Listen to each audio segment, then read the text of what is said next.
61 Antifa activists, or whatever you want to call them, have been indicted on RICO charges out of Georgia. And this is on top of the 20 or so that have already been charged with domestic terrorism for the actions they took at Stop Cop City, which includes firebombing and throwing bricks and other objects, as well as, there was a shootout and there was a bunch of violence and destruction that happened all around the area in Atlanta, outside of Atlanta, where they burned down houses, flipped over vehicles and destroyed them. Really interesting, these charges dropped today when we're getting news that Enrique Taro received 22 years in prison. He was sentenced despite not actually being at January 6th. Why did he get 22 years in prison? Because he texted other Proud Boys cheering them on during January 6th. And that's it. Ladies and gentlemen, there's a lot of news today, and trying to figure out which one is the one to go is really tough. You got Jill Biden's got COVID. Joe Biden saying he's going to start wearing a mask again. Fauci saying he'll be really upset if nobody wears masks, and they recommend it. You've got Tucker Carlson dropping a trailer for an interview with the guy who claims that he was having adult relations with Barack Obama. Man, Elon Musk is suing the Anti-Defamation, or threatening to sue the Anti-Defamation League. And then, of course, Russian TV personalities have threatened to nuke the United States in retaliation if the U.S. engages in war with Russia. Oh, boy. Talk about a fun day. Before we get started, however, my friends, head over to Timcast.com, click Timcast IRL X Miami, and pick up your tickets to our live event, October 6th in Miami. If you would like to see me and Luke Rutkowski host a show with Patrick Bet David, Donald Trump Jr., and Matt Gaetz, it's going to be a lot of fun. There's going to be a pre-show. There's going to be an after-show Q&A with all of you in the audience. We've got some swag to give out, and we're even going to be selling Cast Brew coffee. Pick up your tickets now. It's going to be Friday, October 6th from 6 to 10:30 p.m., probably a little bit later. And for the elite members at timcast.com, that is those who have signed up at the $100 per month level or greater, there's going to be a special elite hangout session earlier in the day around 3 p.m. Location to be disclosed to our members exclusively in our Discord. Also, don't forget to become a member. As a member at the $10 a month level, you get access to our uncensored members-only shows. We have those up for you at about 10 p.m. every single night. And if you're a member for at least 6 months, or you sign up for at least $25 a month, you can submit questions, call into the show, and talk to us and our guests. So please do that. Click Join Us to support our work directly. And with your membership, we're going to do a bunch of crazy cool things. We're going to be building a skate park. We're building a coffee shop. We're launching a skate company, a skate show. We're launching a poker show. We are trying to heavily influence culture by just encouraging people who have skills and talents in these areas and pushing back on the woke machine. So smash that like button, subscribe to this channel, share the show with your friends. Joining us tonight to talk about this and so much more is Jackson Hinkle. Thank you so much for having me on. Who are you? What do you do? I have a YouTube show. It's called The Dive with Jackson Hinkle, and I cover geopolitics, Russia, Ukraine, Africa, China, anything U.S. foreign relations, and also some of the subjects we're going to be talking about tonight. Right on. Should be interesting considering we have that story going around about that personality saying they're gonna nuke the United States. I think it's BS, but of course, we'll get into it and we'll break that down. So should be fun. Thanks for hanging out. Thank you. We got Hannah Claire hanging out. Hey, I'm Hannah Claire Brimlow. I'm a writer for Timcast.com. It's the best news on the planet, and you should read it all the time. Ian's here too. Hi everyone, actor, musician, writer, Ian Crossland. Happy to be here at Ian Crossland. Hit me up on the internet, but let's get rolling. What's up, Kellen? Hello everybody. I'm filling in for Serge. He's under the weather today, but I'm here pushing buttons. Let's get started. We got this story from the Associated Press. 61 indicted in Georgia on racketeering charges connected to Stop Cop City movement. I love this stuff. They say 61 people have been indicted in Georgia on racketeering charges. In the sweeping indictment released Tuesday, Republican Attorney General Chris Carr, interesting name, alleged the defendants are militant anarchists who supported a violent movement that prosecutors traced to the widespread 2020 racial justice protests. The August 29 indictment is the latest application of the state's anti-racketeering law, also known as a RICO law, that comes just after Fulton County prosecutor used the statute to charge former President Donald Trump and 18 other defendants. The Stop Cop City effort has gone on for more than 2 years and at times veered into vandalism and violence. Opponents fear the training center will lead to greater militarization of the police and that its construction in an urban forest will exacerbate environmental damage in the poor majority black area. I love that qualifier, that defense of these far left extremists. Let me just pull up their Wikipedia entry on Stop Cop City, and they say domestic terror charges. 20 people in all were hit with these charges going back to January and December. On March 6th, it was reported 23 people had thrown large rocks, bricks, Molotov cocktails, and threw fireworks at police, as well as having set buildings and equipment on fire, had been charged with domestic terrorism. Only 2 of them were from Atlanta. 1 was from France, and 1 was from Canada. But thank you, AP, for adding that needless caveat, or not caveat, but a qualifier, that they're worried it will make environmental damage worse in this poor majority black area. This is the issue when it comes to the left, when it comes to the right. Even when you get serious criminal charges, now 81 it appears, the media will do everything to protect them. Take a look at this from NPR. Domestic terrorism charges in Georgia are prompting concern over political repression.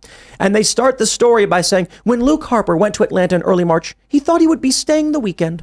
A 27-year-old copywriter for Florida was just going to go there to join a demonstration in opposition to the police. But on a second night, after attending a music festival with other protesters, he was arrested and accused of being a domestic terrorist. Maybe it was like, I don't know, when that dude opened fire on police, I think more than one, and the cops shot back and one of them died, or when they went around burning buildings. But this is what you get.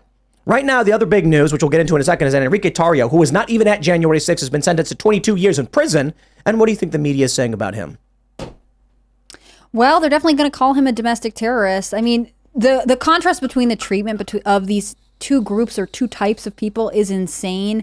It's impossible not to see it as inflammatory and an attempt to try and push differences. I mean, yes, the AP has an article up about this, but it's not being picked up the same way. So few people know about what's going on in Georgia. I mean, I honestly think, Tim, you're one of the people who talk about it the most. And that's crazy because it's a year-long, essentially, sit-in protest that has repeatedly come to violence. January 6th, while complicated and obviously made a national impression, was one day and did not cause nearly the destruction that this is happening to Fulton County. So I just don't understand it. It's interesting. I think, a lot of people are celebrating the indictment, but this came from, I think this indictment is coming from the state level, not from the local level.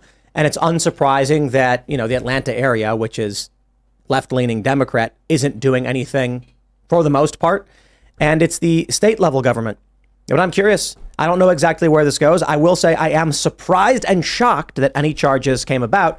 But then again, Georgia is a weirdly, I don't how do you describe it? It's a red state, right? Kind of. It's red, but it has several major Democratic strongholds, and it's right. It's a more interesting and demographically complicated state than a lot of red states, which are majority white or something like that. It really is. It makes sense that it's a battleground state because it's in conflict with itself as much as it is with many other parts of the U.S. I think it's always good to just take it back to the point. These people are going to get maybe a few years behind bars, if that. It's a slap on the wrist, and they're literally committing domestic terrorism. They're treasonous, maybe even. And look at that. They get a few years, but they're trying to lock up Julian Assange for the rest of his life. Look at what they're doing to him. The Julian Assange thing is an assassination. Yeah. Right? Yeah. And with this Antifa thing, they've not even been sentenced. These are charges. Don't be surprised if, like in D.C., it was the January 20th, 2017 protests, yes, they criminally charged 200 some odd people with conspiracy, and it was a big deal. Oh, heavens. And then what happened? They all got acquitted. Charges were dropped, and then they were paid millions of dollars in a lawsuit. So we're seeing this now, but at the same time, the inverse story is about people who are being raided. This is the crazy thing. They're starting to raid more people over January 6th. They were waiting for an election year. So yeah. And then, to your point, Julian Assange. Oh boy. Yeah. Look, Julian Assange is a real threat to the established order. Julian Assange did everything appropriately, and unless any information has been kept secret, I can only see him doing journalistic activities, and that is really damaging. So what do? Oh, they lock him up, and they essentially try to, let's just say they silenced him, right? Mm. What these lunatics are doing in Atlanta is just chaos. They've killed people. They've killed people. I mean, in Atlanta they killed people. You said they shot a cop. The cop didn't die. Okay, well, they've shot more bullets at Americans than Putin's army has. We'll leave it at that. All right, fair point. I mean, that's true. But you hear nothing about it in the press. Hold on. Actually, there are Americans on the ground fighting in Ukraine, so they are getting shot at by Putin's forces. Yeah. But they're not, I guess, declared U.S. They're not there doing official business of the U.S. Yeah, I don't think that matters, to be honest. Yeah. Like the U.S.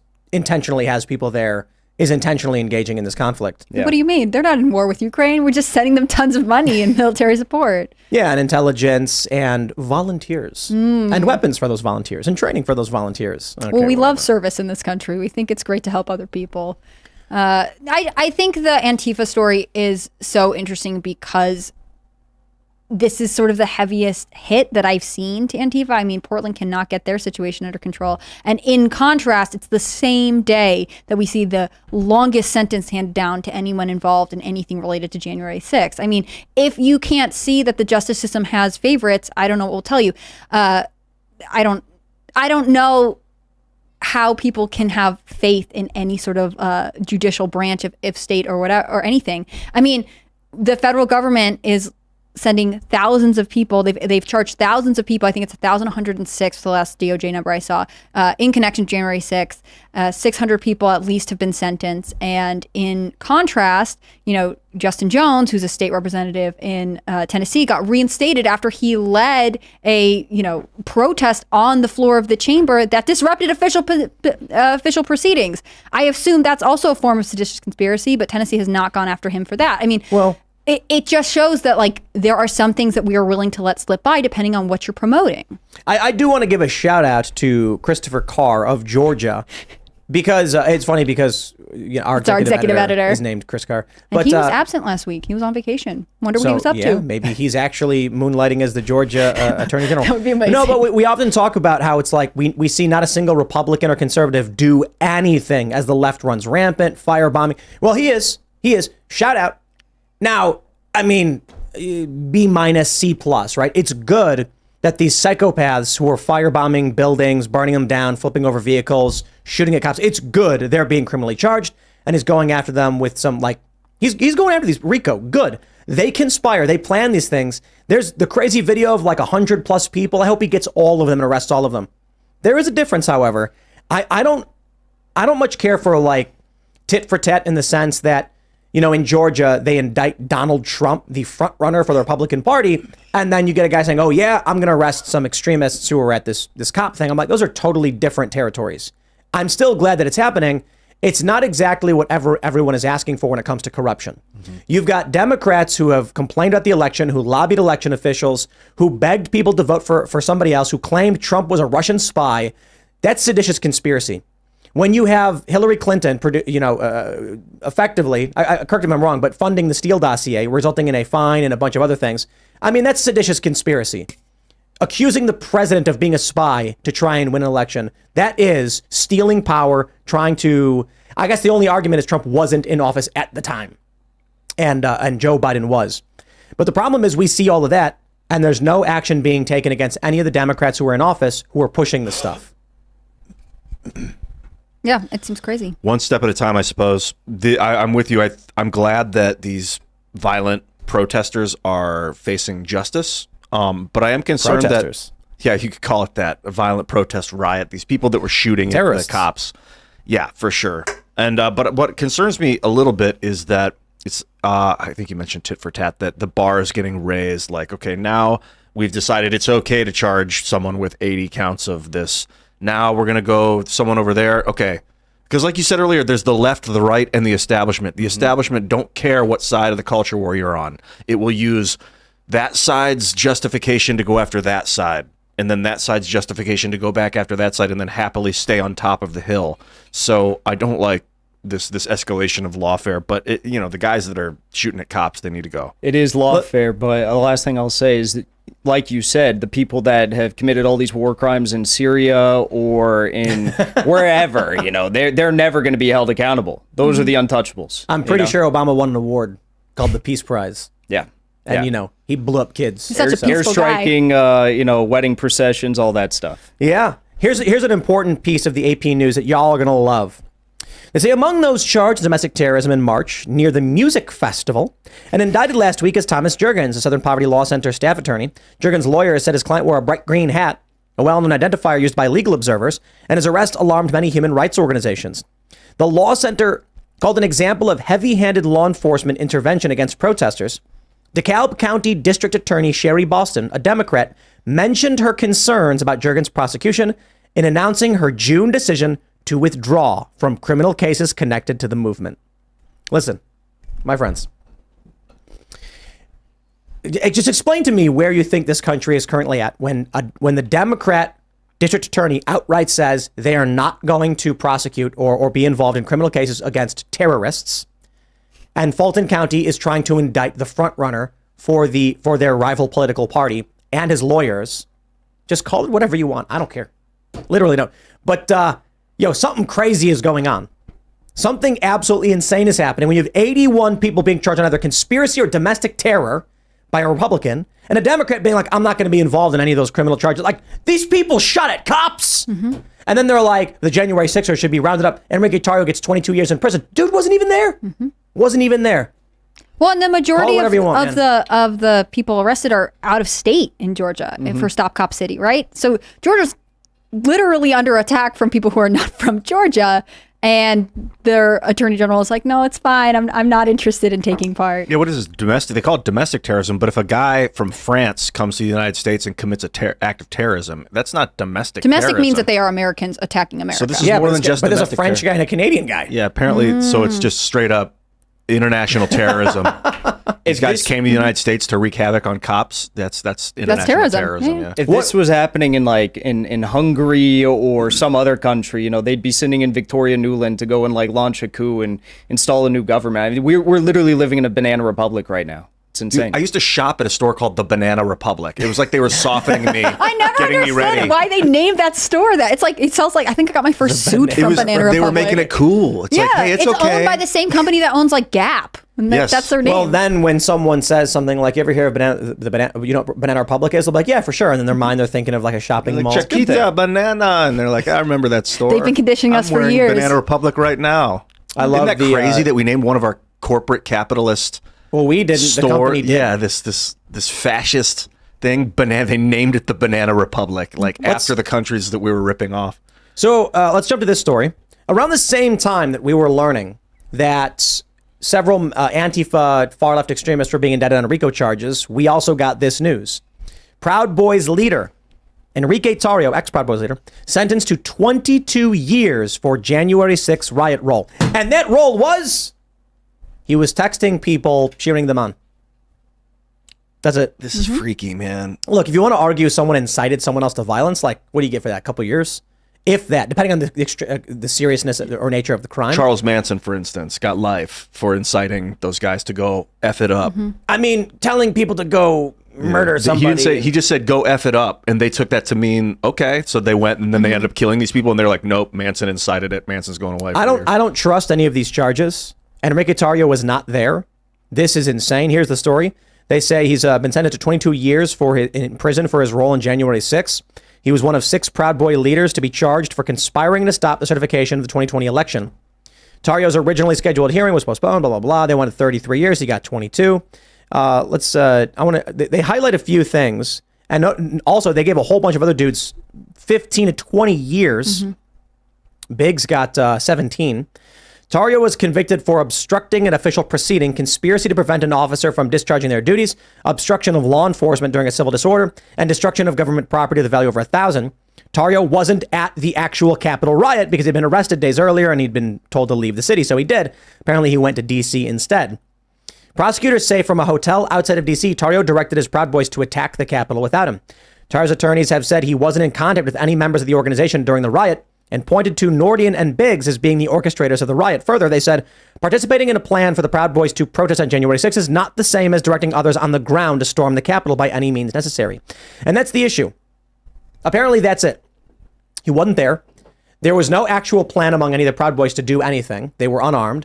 Many of them just did dumb things. And if you riot, you riot, especially at the Capitol during the electoral vote count, I think you get some serious charges. But like what? A year? 16 months maybe for knocking down barricades or smashing windows.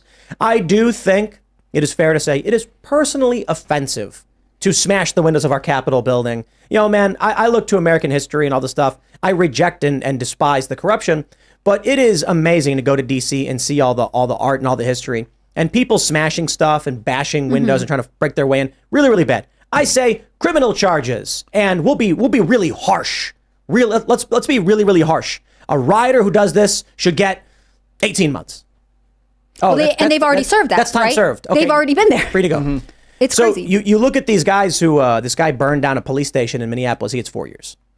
You look at some of the what is it, the Molotov cocktail lawyers. What do they get, a year?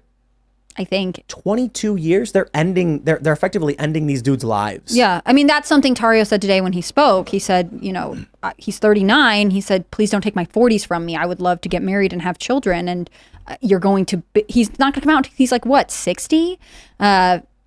It's sad. It's sad to see someone have to be the scapegoat. I mean, that's what the U.S. government has done to him. I'm gonna play the time travel game again because I love this game.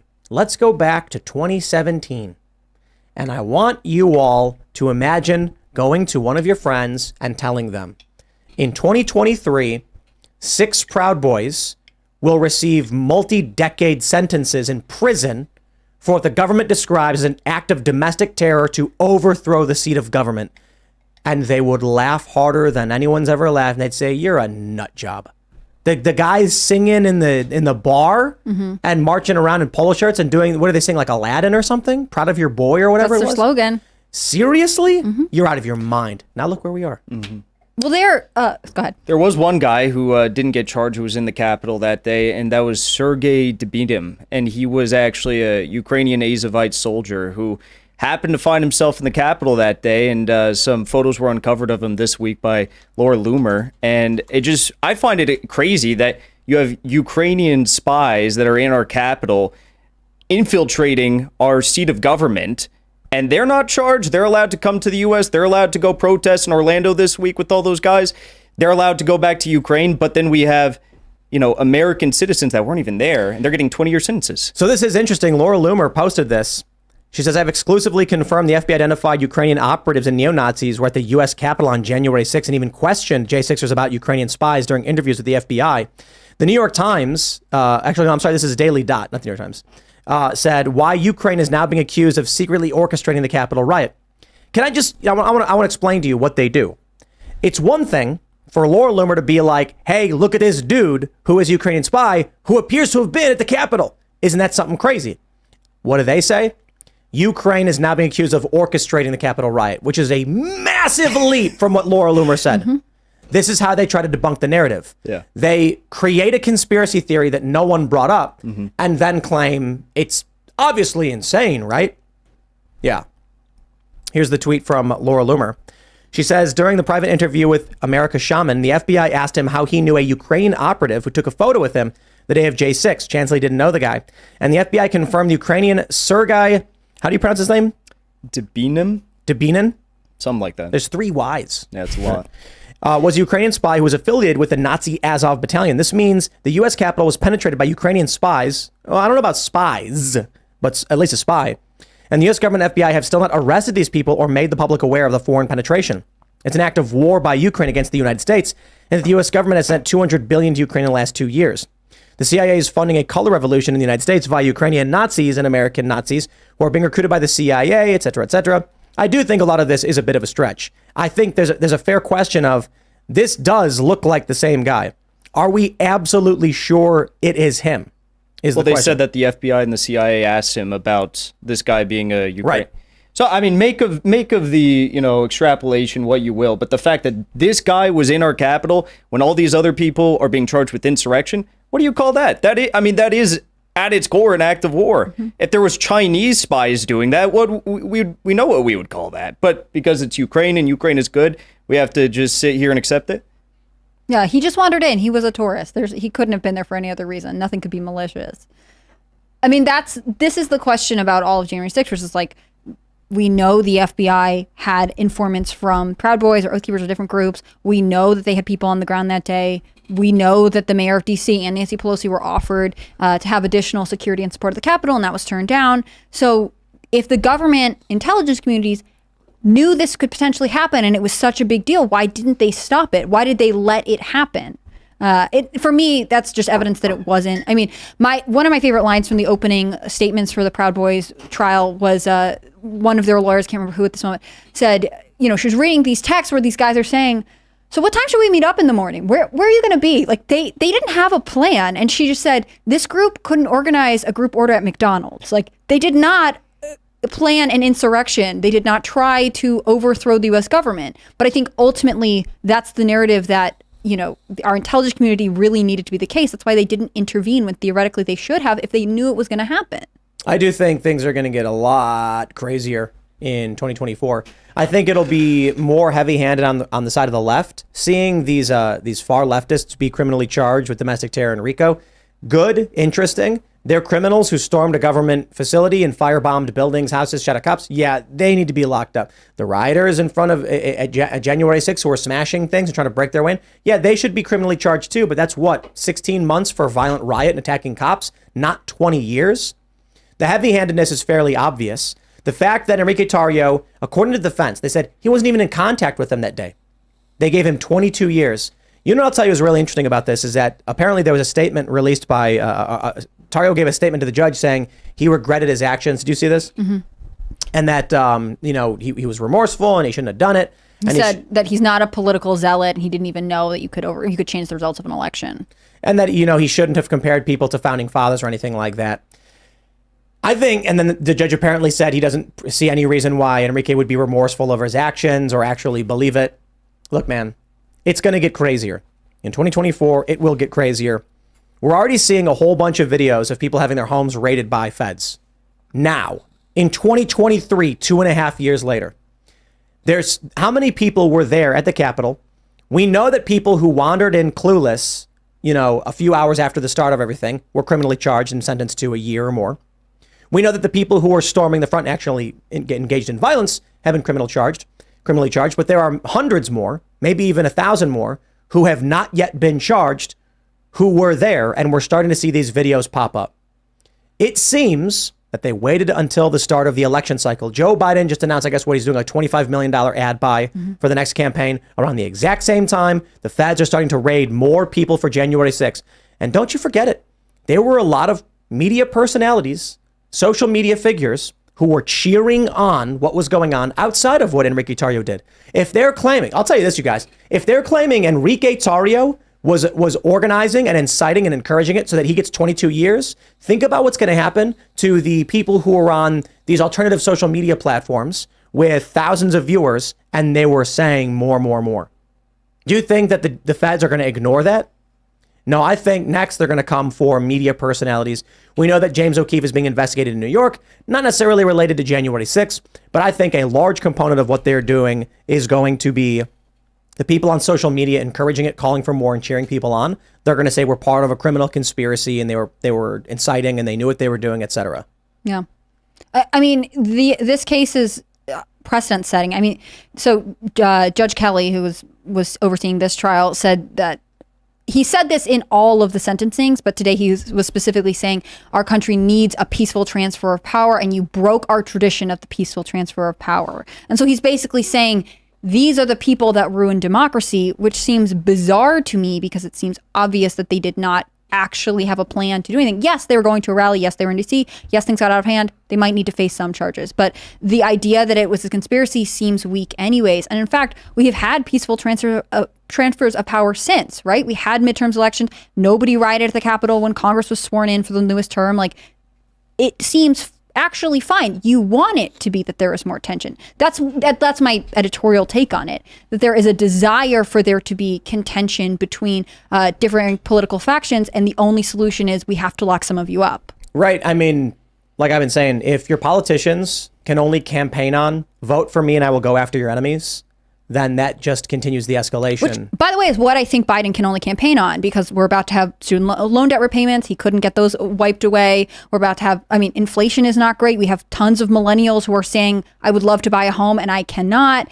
Biden is not a healthy person. He is polls consistently show people think he is too old to run again. He is the oldest sitting president in our nation's history. I think he is actually very weak going into this campaign, and that's why magically this timing all lines up, where Trump's indictment, the Proud Boy results, all of this is happening at once. I got my bribe from the Biden administration over the weekend. I got a letter that says they forgave $7,000 of student loan debt I didn't ask. I didn't sign up for it. I didn't want it, and they did it anyway because it had been 21 years. The debt's older than 20 years, so they just wiped it off. It's just such a bribe. I mean, it's just disgusting. Well, I thought there was programs like that have existed for a while, for like a decade at least. There's been programs to help people who are lower income or whatever the circumstances may be to help with student loans. So that's like, I know that's been a big point of contention with people who are now finding fault with Biden's plan because they're like, there's programs to help us. They already exist. We're already doing handouts. He just wants the feather in his cap. He wants to say, I'm the president that did this. Yeah, he wants the bribe. Well, let's talk about this next story from CNN. Outside of the criminal charges and prosecutions we're seeing, there is another path the Democrats may take to try and win in 2024, and that is mandates and lockdowns. First, from CNN, First Lady Jill Biden tests positive for COVID-19.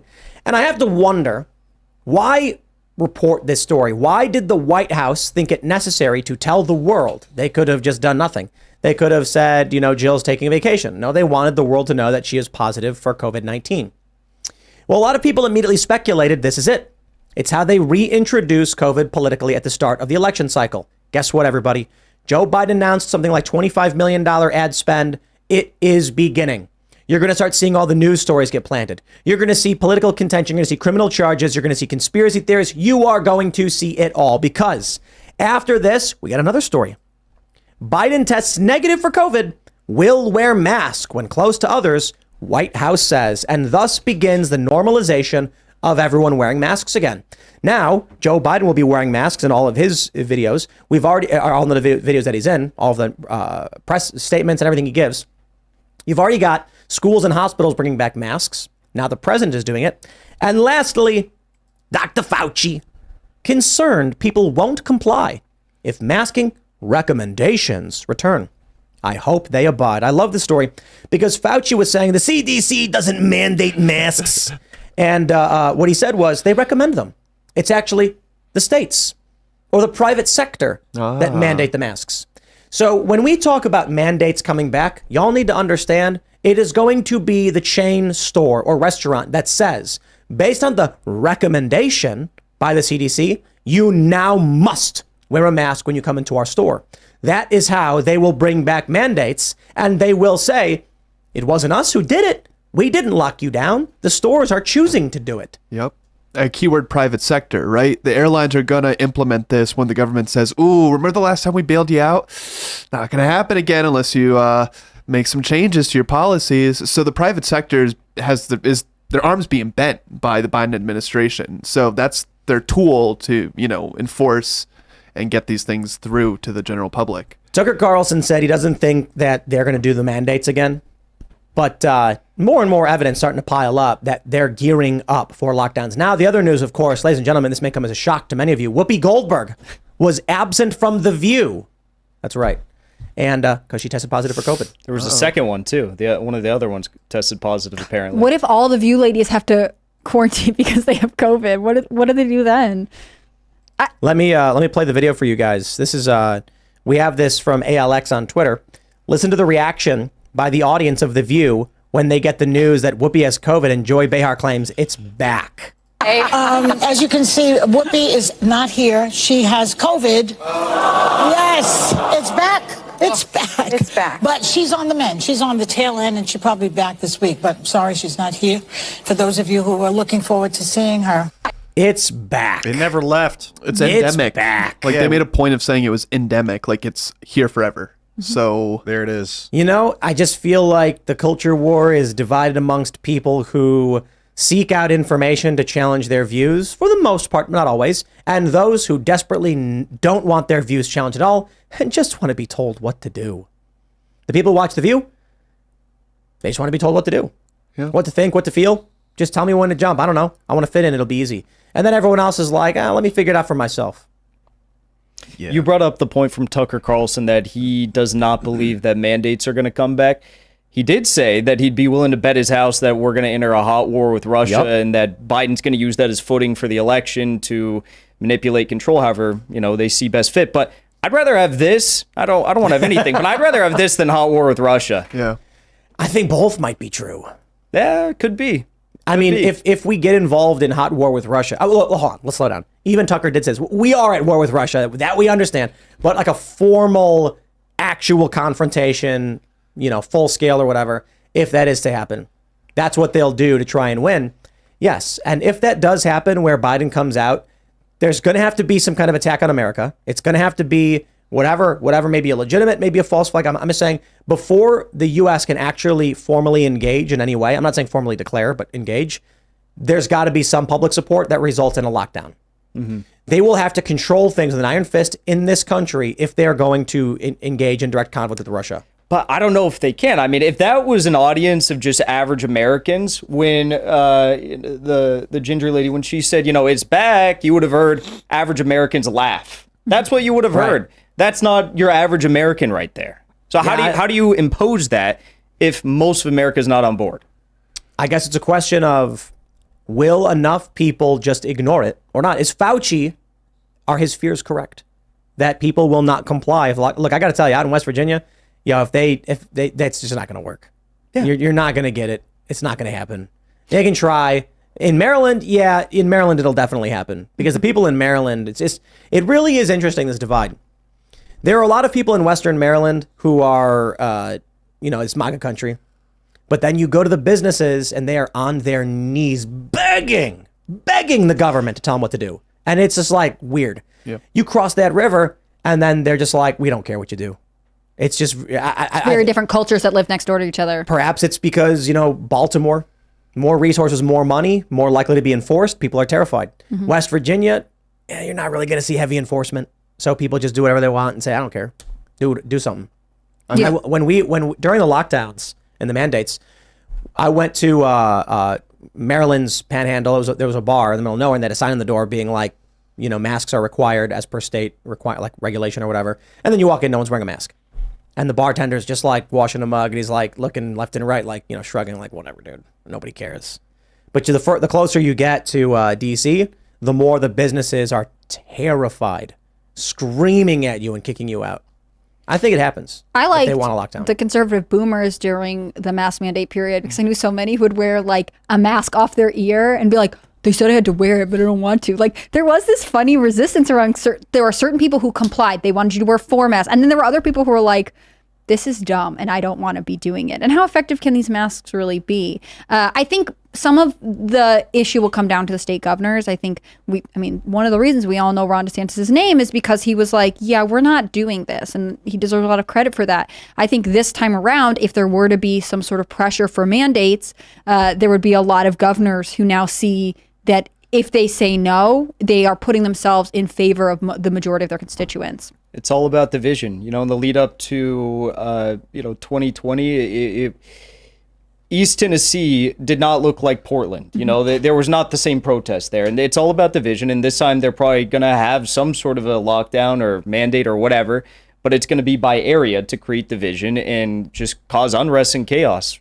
right before the election again. Mm-hmm. I'd love to see the inter-U.S. migration change too. Like if there is a second lockdown, that was one of the biggest trends. I mean, U-Haul was constantly reporting this, that the places people were leaving were places that were more interested in enforcing mandates. I mean, this could be a way that especially rural states see a population boom that they are not expected to get. But it's very hard to, with the economy the way it is and these interest rates, how are you supposed to leave right now? I'm not saying it's easy. I'm just saying there are people who will be like, I'm not doing this again. This is worth the investment to move. I think it was very easy to say that the first time around with the housing market just being an absolute boom. Sure. Now it's much harder. I shouldn't say it's very hard. Everyone's got different circumstance, but it's a lot harder than to just be like, all right, here we go to West Virginia. Mm-hmm. A lot of people are going to be stuck in areas that have mandates. We saw a lot of people leave places like California and New York and Illinois and go to Texas and Florida. I'm wondering how that affects their state. These states are not swing states by any stretch of the imagination. I wonder, Texas was turning purple. Now it's red. Florida, the same thing. New York, Illinois, and California were never going to be red. So these moves they're making are actually helping Donald Trump. And Trump only lost 2020 by 42,000 votes between 3 states. If more people start moving to, I don't know, Wisconsin, Georgia, or what's the third state? Arizona. I don't see how Trump loses. I mean, look, Californians are moving to Arizona, and these are more moderate to left-leaning people who are fleeing their own policies, and they're going to bring it to Arizona, and they're going to vote to make things worse. Wisconsin, I'm wondering, are people from Chicago leaving and then going to Wisconsin and voting for the same thing? There's that famous tweet where the guy was like, I'm leaving, finally, I'm leaving California. It's bad. I'm going to Florida. And then people were like, you're going to Florida, but Ron DeSantis is bad. He's like, oh, don't worry. I'll keep voting the same way. It's like, oh, okay. And then you're going to turn Florida into California. Yeah. Thanks so much for your support. Yep. When it comes to these the talk of government mandates, I feel like this is, once a body develops an immune response to a virus, it just is totally ready for that virus the next time it comes around. And this mind virus of everybody get ready to be afraid, get ready to hide in your house from this invisible thing. Like, people are immune. It doesn't mean that we're impervious to it, but people are done with it. They're done with the bullshit. They're done with being told what to do. They're done with fucking sitting in their house, being told they can't go outside. They've had it. It is permanent. This society is resilient. I'm not convinced. I witnessed it when you go to when I would go to DC or Frederick in Maryland, and you would see these businesses drop to their knees in 2 seconds. Perhaps the people who moved feel the way you're describing it, Ian. But now those people are in Florida, and they're in Texas, and they're in West Virginia. The people who stayed are going to do the exact same thing. Govern me harder, Daddy. I was very positively influenced by being at the airport and seeing how few people actually had masks a couple of weeks ago. Yes, but there's no mandates at There the was airport. like 6 people. There's no mandates. I was at the That's Library right. of Congress today, and they have the big rotunda where, only researchers are allowed. No one's really allowed in there with all the books and documents and stuff. There was only 3 people in that massive area. These are supposed to be like smart, intelligent Ivy League people that get to go into that room. 2 out of the 3 had masks on. So bizarre. It's insane. Every one of those people on The View, they're saying, oh, no, the mandates are coming back, COVID's coming back. But I guarantee you they went home and started to pull up recipes for, homemade loaves of bread again as they're waving their Ukraine flags. It's like, these people are happy. They want to see it happen because they love the control. People that are really intelligent but very low wisdom, they're very good at being told what to do and immediately doing what they're told and mimicking and remembering and then playing back. I'm very good at this. See, now reward me. I'm very good at doing what I'm told. That's the danger of intelligence. Dude, people love ratting on their neighbors. People in these cities are gonna be vile.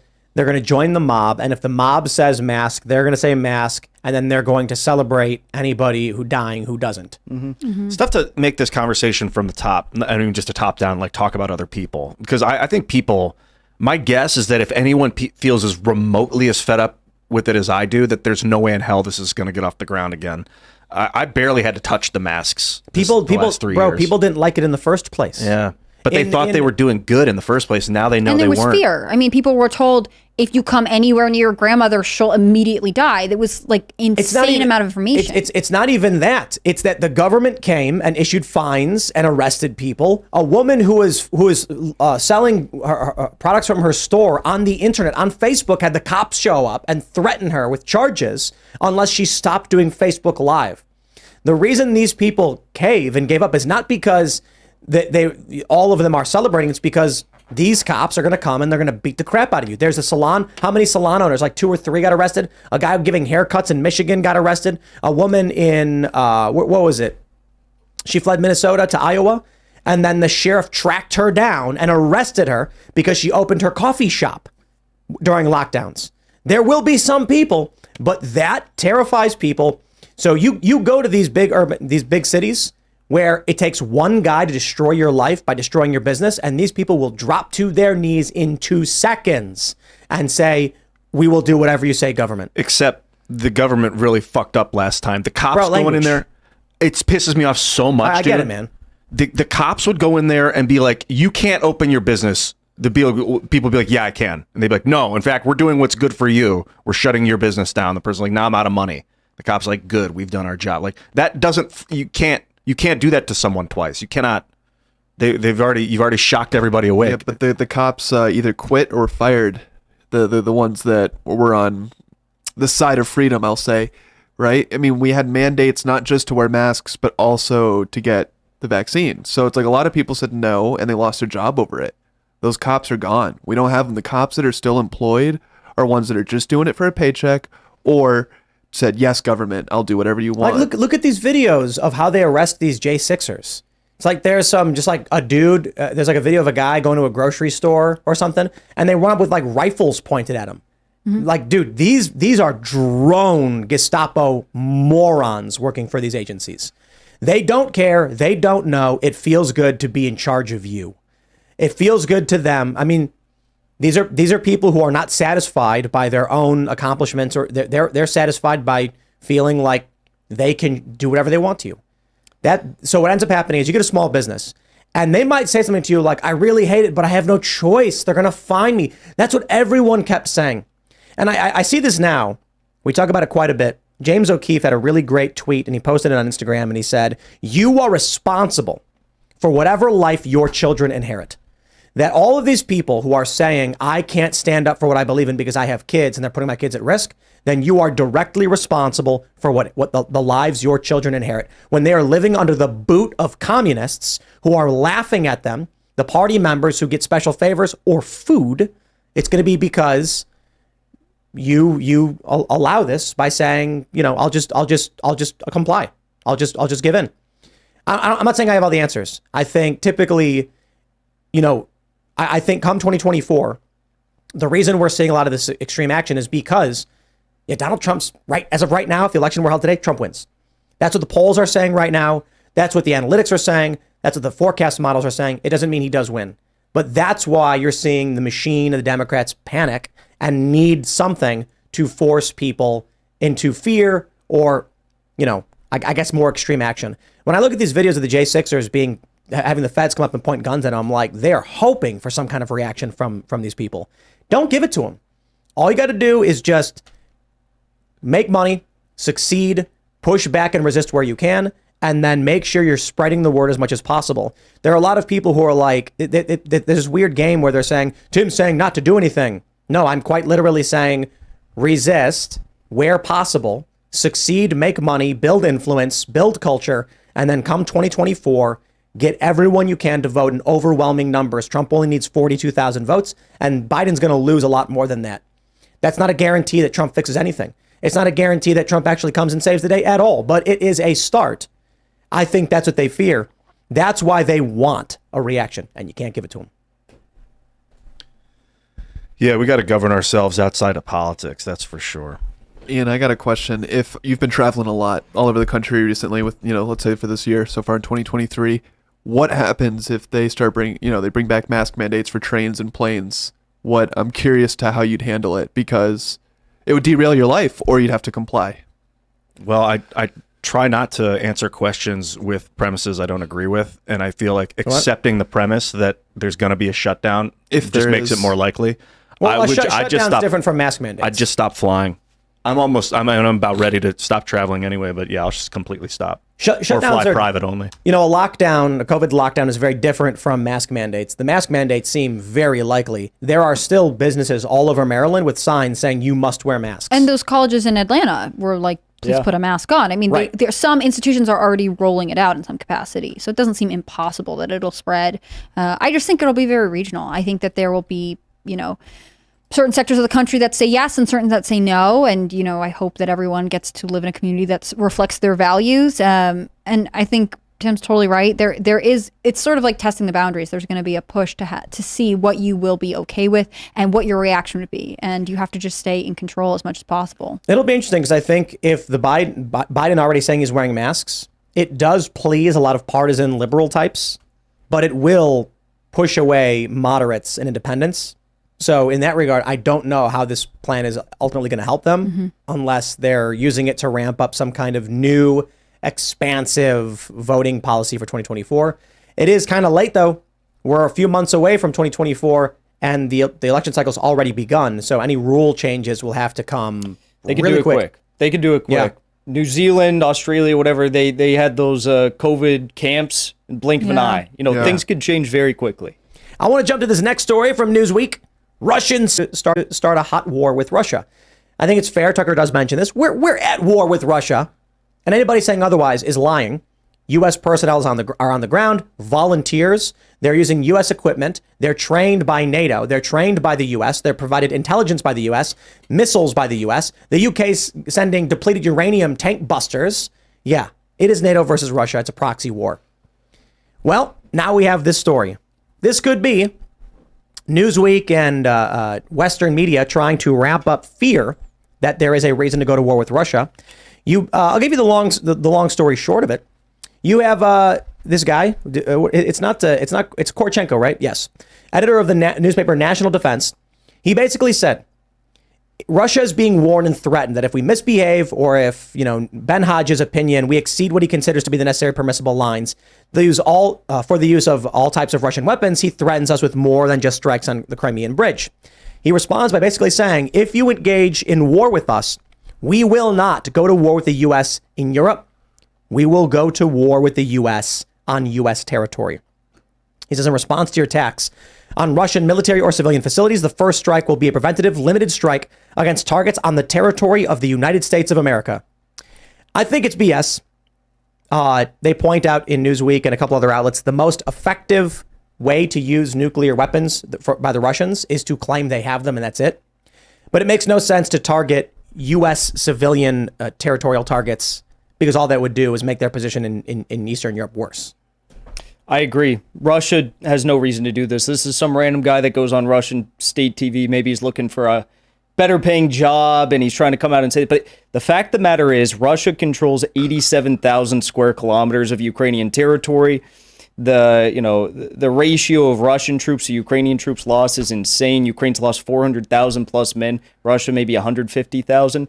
They have no reason to do something as extreme as this, and that really wouldn't be in Putin's line of governance either. Let's make all of the corporate media outlets happy and give them an article to write about. Yeah. What's the likelihood you think that the U.S. would engage in a false flag to justify expanding the war in Ukraine? I think they already did. I mean, that was 2014 when the Maidan massacre took place. The Western press all said it was a bunch of, Ukrainian government, Yanukovych-aligned individuals that rained down with sniper fire on the protesters in Maidan Square. 12 years later, we learned that it was actually Georgian Legion snipers that were out there. 9 years. 9 years. 9 years later. 2014 and 2015. 9 years later, it was Georgian snipers that were out there at the behest of the now new Ukrainian government, We know that for sure. I've not heard that. Yeah. Canadian researcher, look him up. He did the study. It was Georgian snipers that did it. Also, in Oliver Stone's documentary, he touched on that subject. But the snipers were firing from the buildings around Maidan Square that were controlled by the Azov-aligned individuals within the grab for power. So here's all I can say as to that claim.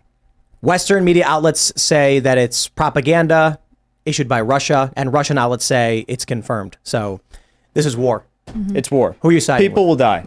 People will die. But just like the idea that I will say it's not above any warring nation to engage in a false flag, especially as it pertains to overthrowing a government. The U.S. is going to claim, and Western powers are going to claim, this is what the Russian-aligned government was doing, and Russia's going to claim it was Western forces trying to overthrow the government and install their puppet. And then also, I mean, look at this. You have the, I won't give my full opinion on YouTube, but you have the Nord Stream pipeline incident. And you had everyone in the West who's saying that was Russia. It was definitely Russia. And I think everyone knows who it really was. You can look at the Kremlin drone attack. They were saying that was a false flag by Russia. Then we turned to find out that the Ukrainian government put a postage stamp out celebrating a Ukrainian soldier flying the drone over the Kremlin and bombing it. I mean, the list goes on. I'm sure Russia, maybe this is war. False flags happen. But absolutely. And let's clarify. We have this from the Washington Post.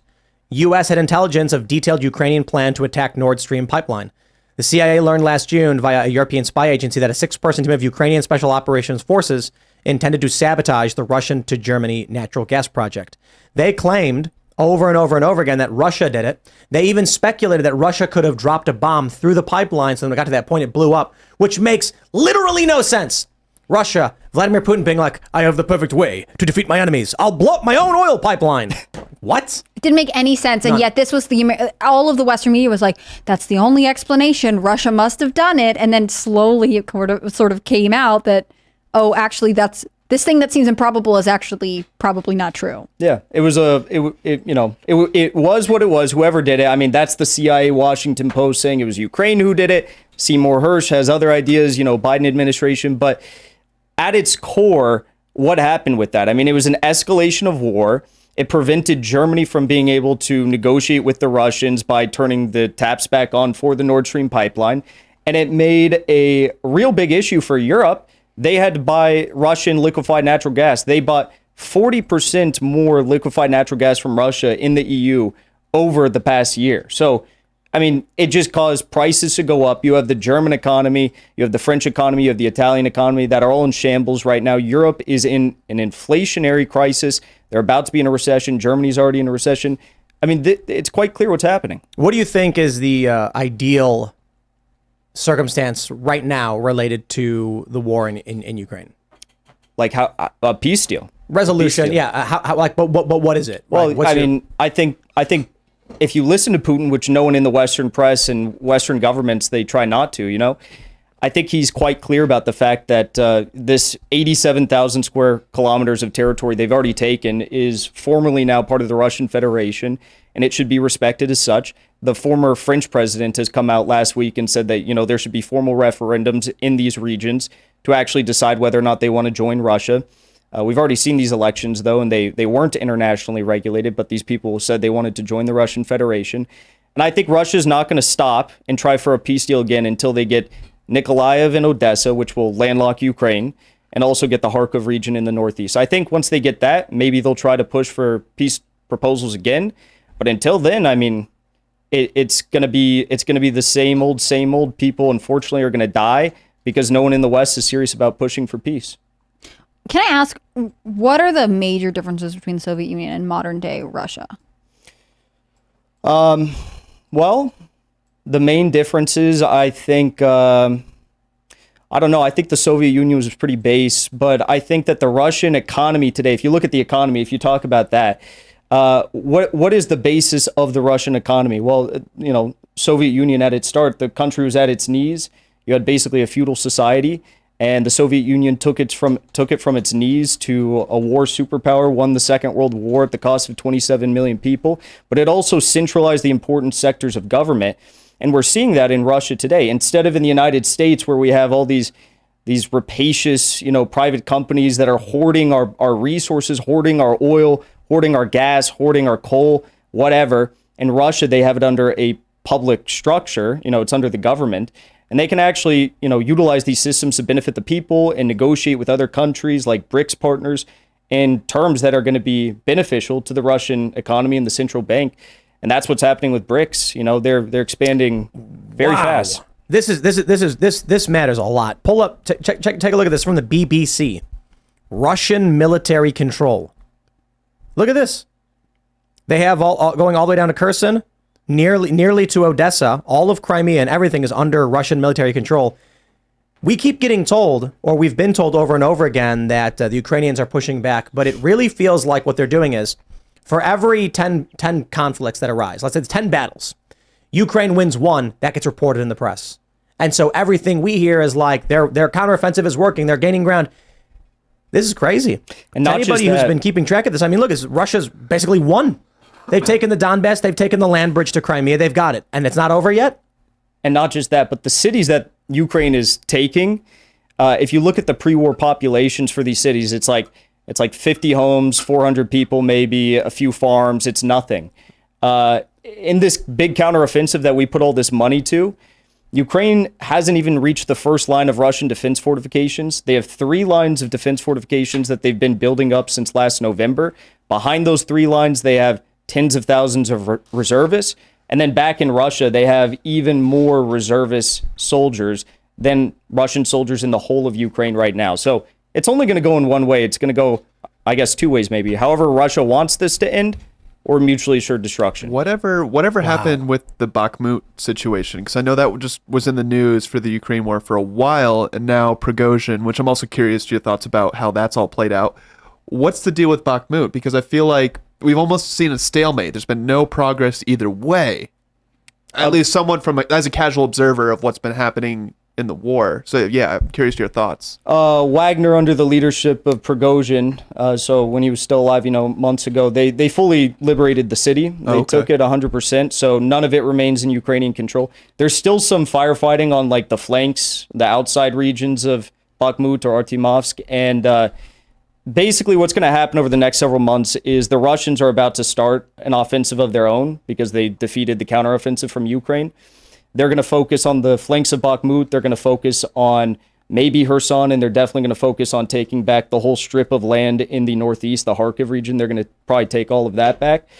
And then we'll have some down period, and then next spring is when you're going to have the large blowout of the Russian soldiers pushing in the south all the way through Kherson to Odessa. They're going to completely landlock it and take all of that. Okay. It's kind of crazy to see, because I've not been actively tracking the maps of control, but they kept saying that Ukraine's winning, Russia's losing, they're on the verge of defeat. They kept saying that Russia's suffering massive casualties. And now, let's operate under the assumption that the reporting about massive Russian casualties was correct and Ukraine was winning. How does Russia now have total military control of the land bridge to Crimea and then some? And it's not like this is, under contest. In Mariupol, Russia's already gone in. They've built new schools, new grocery stores, new hospitals. They've built free apartments for the people there. They're happy, and the numbers are lies, as I'm sure we can all assume. They lie about everything in the mainstream press. I mean, Ukraine's it's like a generation of men, 400,000 men. Russia's got 4 times the population of Ukraine. How could anyone ever expect that Ukraine was going to win? I saw a meme that could be propaganda, who knows?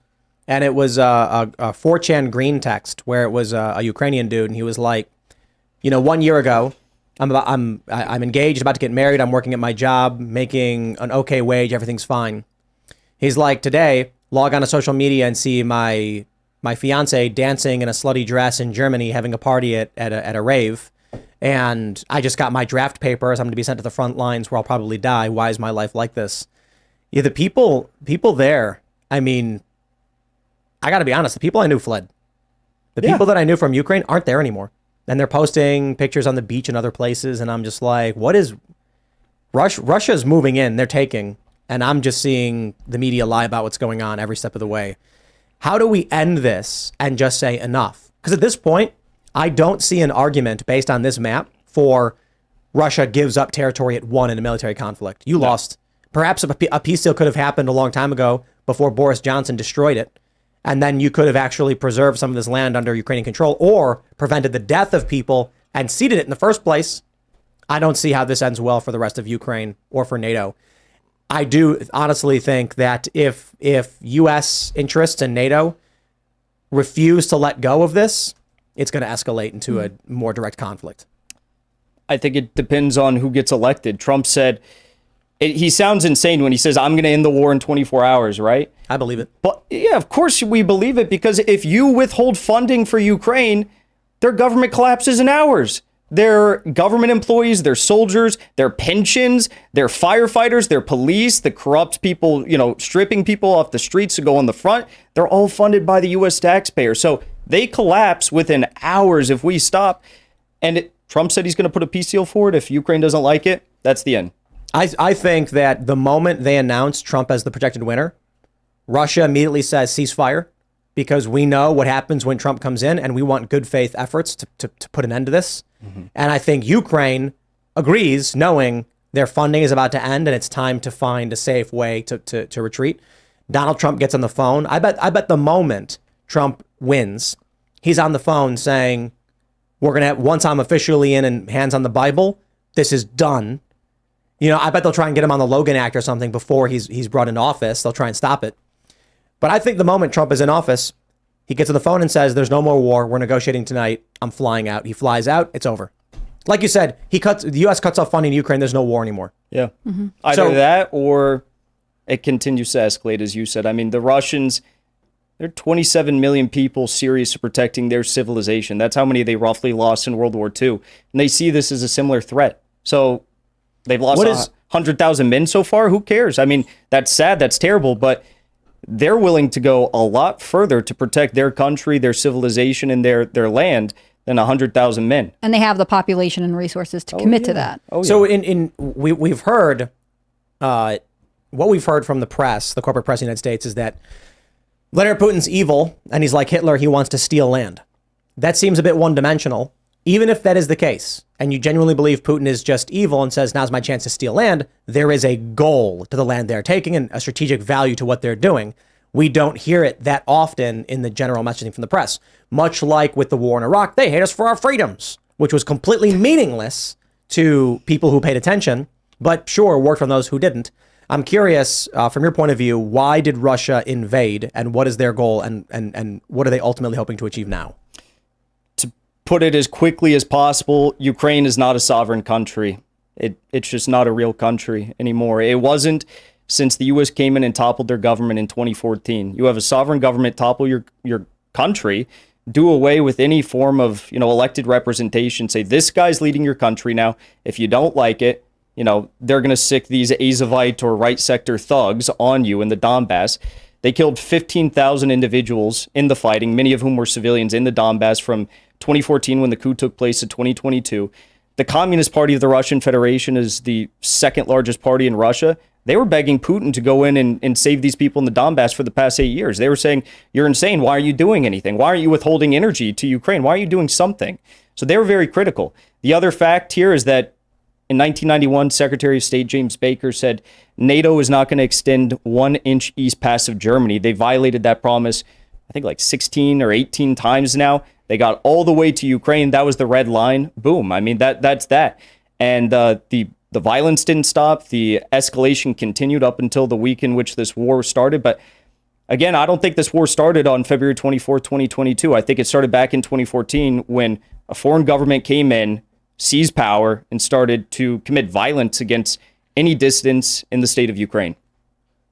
But do you think that the goal of Russia is to oust the Ukrainian government and to establish like a legitimate government, or is it actually to control the land into Crimea? That's what it strikes me that that's what they're looking to get. I think multiple things can be true at once. You can also acknowledge that the land that Russia sees, it's resource rich. That's $12.4 trillion in resources in that 87,000 square kilometers. So multiple things can be true at once. But yeah, I think the end goal here is to have a government in Kiev that is not backing Nazi thugs that are killing people in the Donbass. And I think Yanukovych was a guy who was couped. He wasn't explicitly pro-Russian, but he was also looking at EU contracts, doing deals with the EU and integration with the EU. I think Russia just wants someone that's going to be fair in there. But if it comes to force and forcibly putting someone in, I think we can all assume it's going to be someone who is going to be pro-Russian. Do they ever talk publicly about their war goal, the Russian Federation? Of course. What is their stated goal? Stated goal is denazification of Ukraine, do away with all these, these Nazi battalions, Nazi political parties.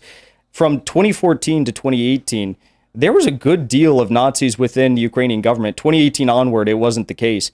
But the chair of the Verkhovna Rada in Ukraine from 2014 to 2018, he was a self-described Nazi. This guy said, well, I don't know if I should say that here. I'm not going to say it, but you can look it up online for yourself. These are people who really profess these views. You see the videos that Laura Loomer posted in Orlando this week of these guys with swastika chains, and they're saying, we support Joe Biden because he's sending rockets to the Ukrainians. These are the guys that are fighting over there. These are guys in government in the Verkhovna Rada, and they're trying to strip the Russians of their ability to speak Russian in Russia, all that stuff, right? So denazification, demilitarization is the other goal, stated goal of the Russians. That's just simply dealing with NATO and saying, you can't come over here. You can't put nukes right on our border. They're going to be so close. They said that, the U.S. said that during the Cuban Missile Crisis, that the nukes in Cuba, or the missiles in Cuba, that was, a threat. Those were putting missiles right in our backyard. Well, I mean, like, if you look at Ukraine, how close they are to Russia. I mean, it's right on the border, and you're going to put nukes there. That's basically putting nukes in someone's living room. How do you think this ends? However Russia wants it to end. Based on, so what does that mean? Does that mean Russia takes all of Ukraine? I think if the warmongers keep doing what they're doing, you're going to have Poland because they're building up Poland as an economic power. They're trying to topple Germany, France, Italy. They're restructuring the EU. Poland's going to move into Western Ukraine, Lviv, with the consent of the U.S. and the deep state. Russia will take, again, if this happens, Russia will take everything, including Kiev. And, Kiev and Rus, it used to be Russian. Yeah. So it could happen. Right on. Well, let's... I was just going to ask where Zelensky goes, but we can move on. I mean, a prison? I'm imagining. We take him as a refugee because he's on this like PR tour, Exile. you know? Hollywood. He's an actor. Yeah. Sure. But let's jump to this next story with a hard segue. Axios reports Elon Musk threatens to sue the ADL after blaming it for X ad sales slump. The long story short is that he said that ad revenue is still down by 60%, primarily due to pressure on advertisers by the Anti-Defamation League. That's what advertisers tell us. So now he's talking about potentially suing the ADL, and this is big. Part of this, Elon Musk has said there will be a data dump on all communications between the ADL and Twitter before he took over. Holy crap. If there are people who ran businesses on Twitter who use Twitter for a marketing tool or for awareness building, whatever, that's real monetary value. And if the ADL contacted Twitter to have them banned, I'd argue there's a very strong tortious interference claim. And if Elon Musk releases all the communications the ADL had with Twitter, the ADL thought it was safe. We talk to Twitter, we tell them, hey, this person should be banned. Twitter says, okay, they get banned. ADL is not scared that Twitter would ever leak those communications. Elon Musk buys Twitter, and now he can open the floodgates. If he releases these communications, the ADL could be sued into oblivion by every account. By your username could have been MAGA Trump for Life 773, whatever, with _7, and you have like your avatar was just a cartoon of Trump. They go to Twitter and say ban this person, and you can argue they're interfering, they're defaming me. And they're interfering in my agreement that I have with Twitter that I'm using for my business or for whatever it may be. Now, that may be a bit of a stretch, but there are a lot of accounts that had 100,000 followers that made money on the platform, either selling T-shirts or doing streams or collecting donations. And their business was destroyed by the ADL interfering in the existing agreement they had with Twitter. In fact, if you look at Alex Berenson, this one's really interesting. Not that the ADA comes into play a role here. This is the government. But this is a guy who has, I don't know if at the time he had a Substack. But you presumably you're selling subscriptions on Substack. The government comes in and says, ban this guy, even though he didn't break any rules. So what happens? He files a lawsuit. He wins. His account gets reinstated. Imagine all of the accounts targeted by the ADL who did not break the rules, but got taken down because the ADL threatened to lie about Twitter and claim they were sowing hate or whatever. Mm-hmm. Elon Musk about to open the floodgates again. This could be really, really big. I hope he does sue. I think that's one of the best things that could happen.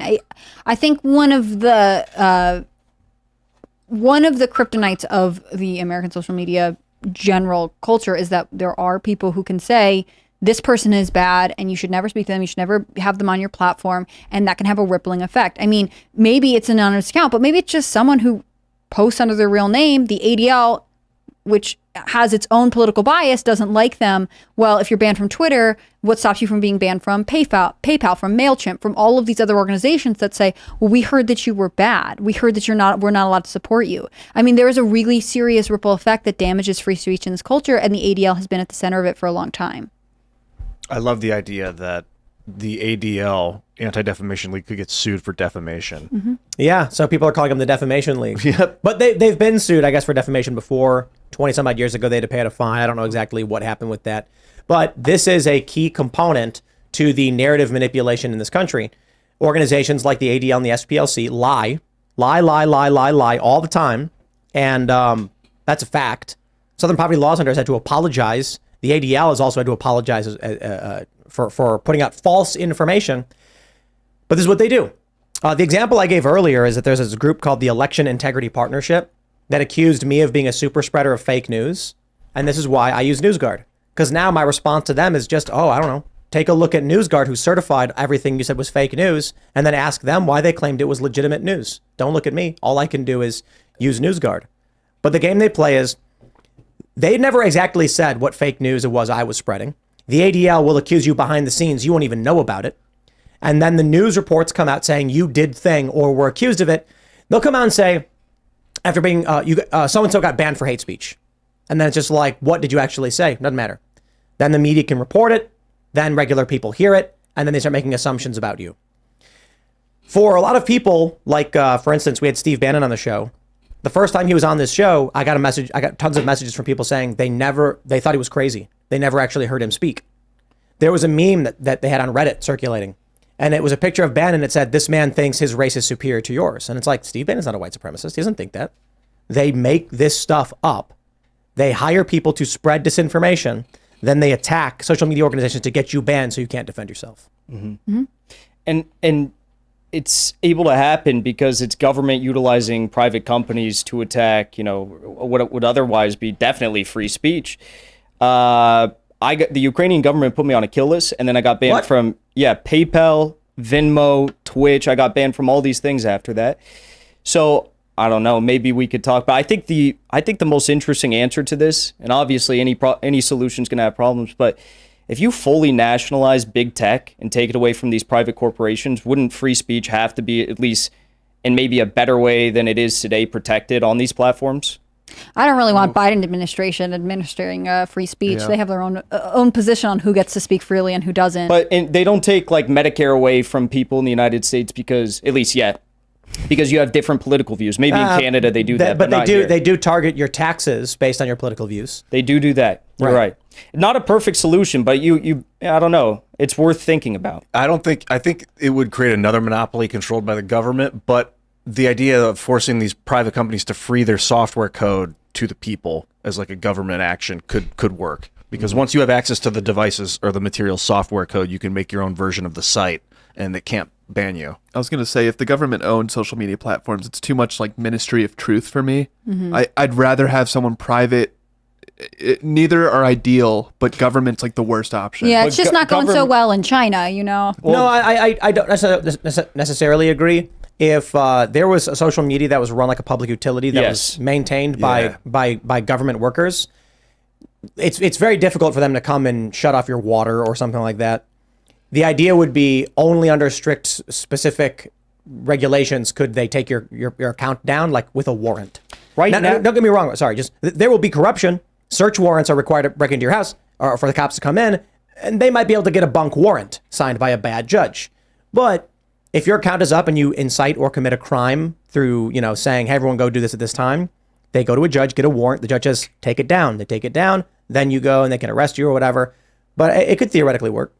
I think it could, and it's the problems you guys brought up. It's the same exact problems we have today. Like when I got banned from Twitch, one of my viewers did a FOIA request, found out the organization that wrote the whole article to get me banned from Twitch was in communications with the Department of Homeland Security. They were going back and forth and suggesting names to get taken down from these platforms over Russian disinformation. So you have those problems today, and I think you would have those problems if you nationalize Twitter or Facebook or whatever, but I think they would be far less. Yeah. And if they did happen, you could always do a FOIA request. Kind of like with healthcare, like a public-private thing where you still have private healthcare insurance, you still have private social media, but then you could have a public social media It'd still free be software. Called X, but yeah, you'd have some sort of regulation. But you don't actually need government to run it. You could simply have regulation that states accounts cannot be taken down without a warrant signed by a judge.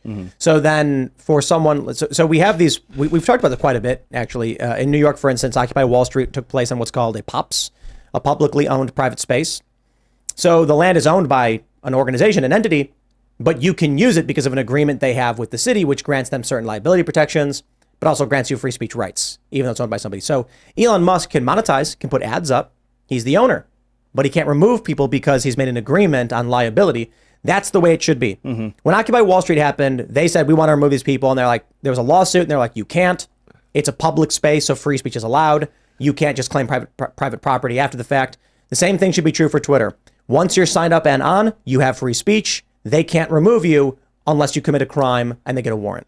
Yep. I was going to say, it seems like social media, the rights of free speech aren't being extended online fully, as like you can go outside of a Starbucks and you could say whatever you want. You can't say whatever you want, on Twitter. So I think if we fully extended those rights, we wouldn't need to even have, the government take over. But you don't even need government maintaining it. Like these privately owned public spaces are maintained by the organizations that own them. And there's some benefit, usually like they get a tax write-off or something. They don't got to pay taxes on it because it's open to the public, but then they pay to maintain it.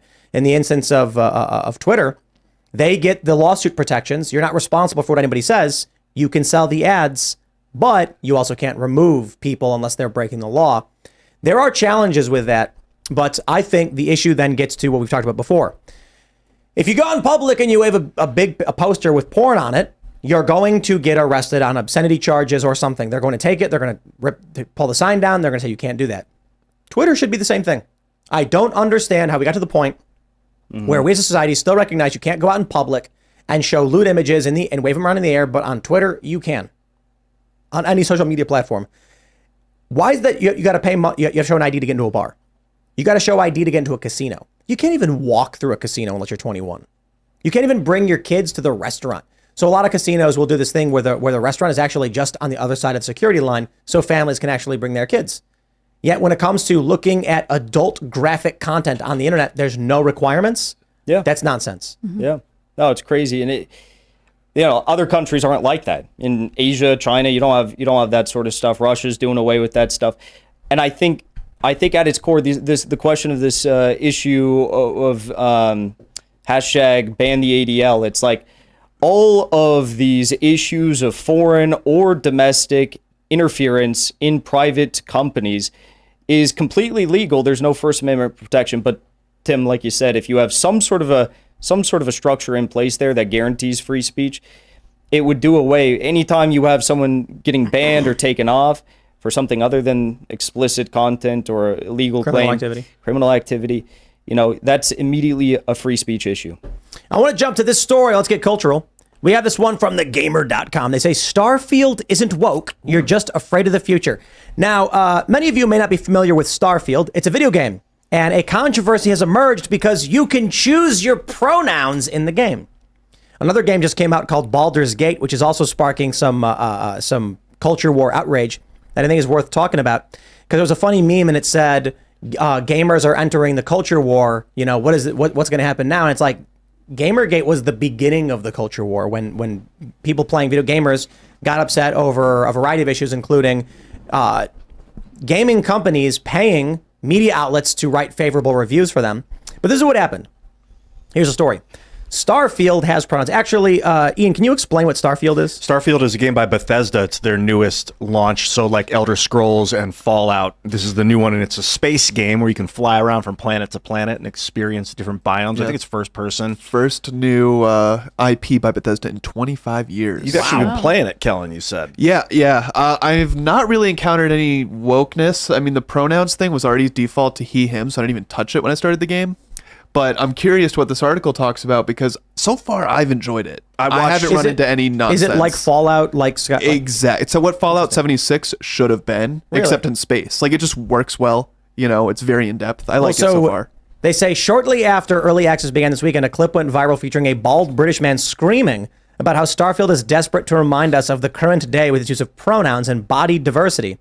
They say hundreds of years in the future, a universe that reflects the progress made within our own allows players to select the pronouns people in their lives choose to address them. This choice is respected and is an obvious component of making your character in the RPG's opening moments. So I got a question. Pronouns are only used not in your presence, or if someone's speaking about you with you not privy to the conversation. How does it work in a video game when it's a first-person game and you're involved in every conversation? They'll probably talk about you in front of you. And to prove they're doing it. Z doesn't want to go over there anymore. Can you type in your pronoun, or do you have a list you can select from? I think it's a list. Dude, I gotta say, I watched the intro. I watched MF Pallytime play. I think it was Pallytime play the intro, and it was rough, man. It was like woke. It was like girl boss, this old woman. Starfield was? Yeah, is like the boss, and she has no charisma. And you're like, why is this woman the main character right now? And then this beta dude comes up, and he's like, I'm going to give you my ship for no reason.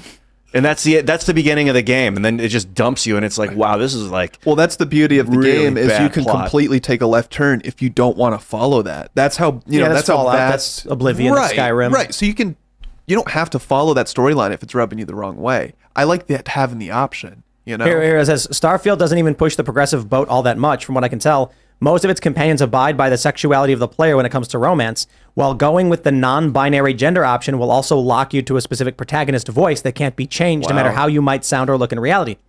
Which brings me to the next story, which is Baldur's Gate, which I also, I just started playing Baldur's Gate, and this was silly, and I almost just couldn't do it. Sorry, whatever. I'm 37. The wokeness in this game was beyond, was almost just, I just, okay, look.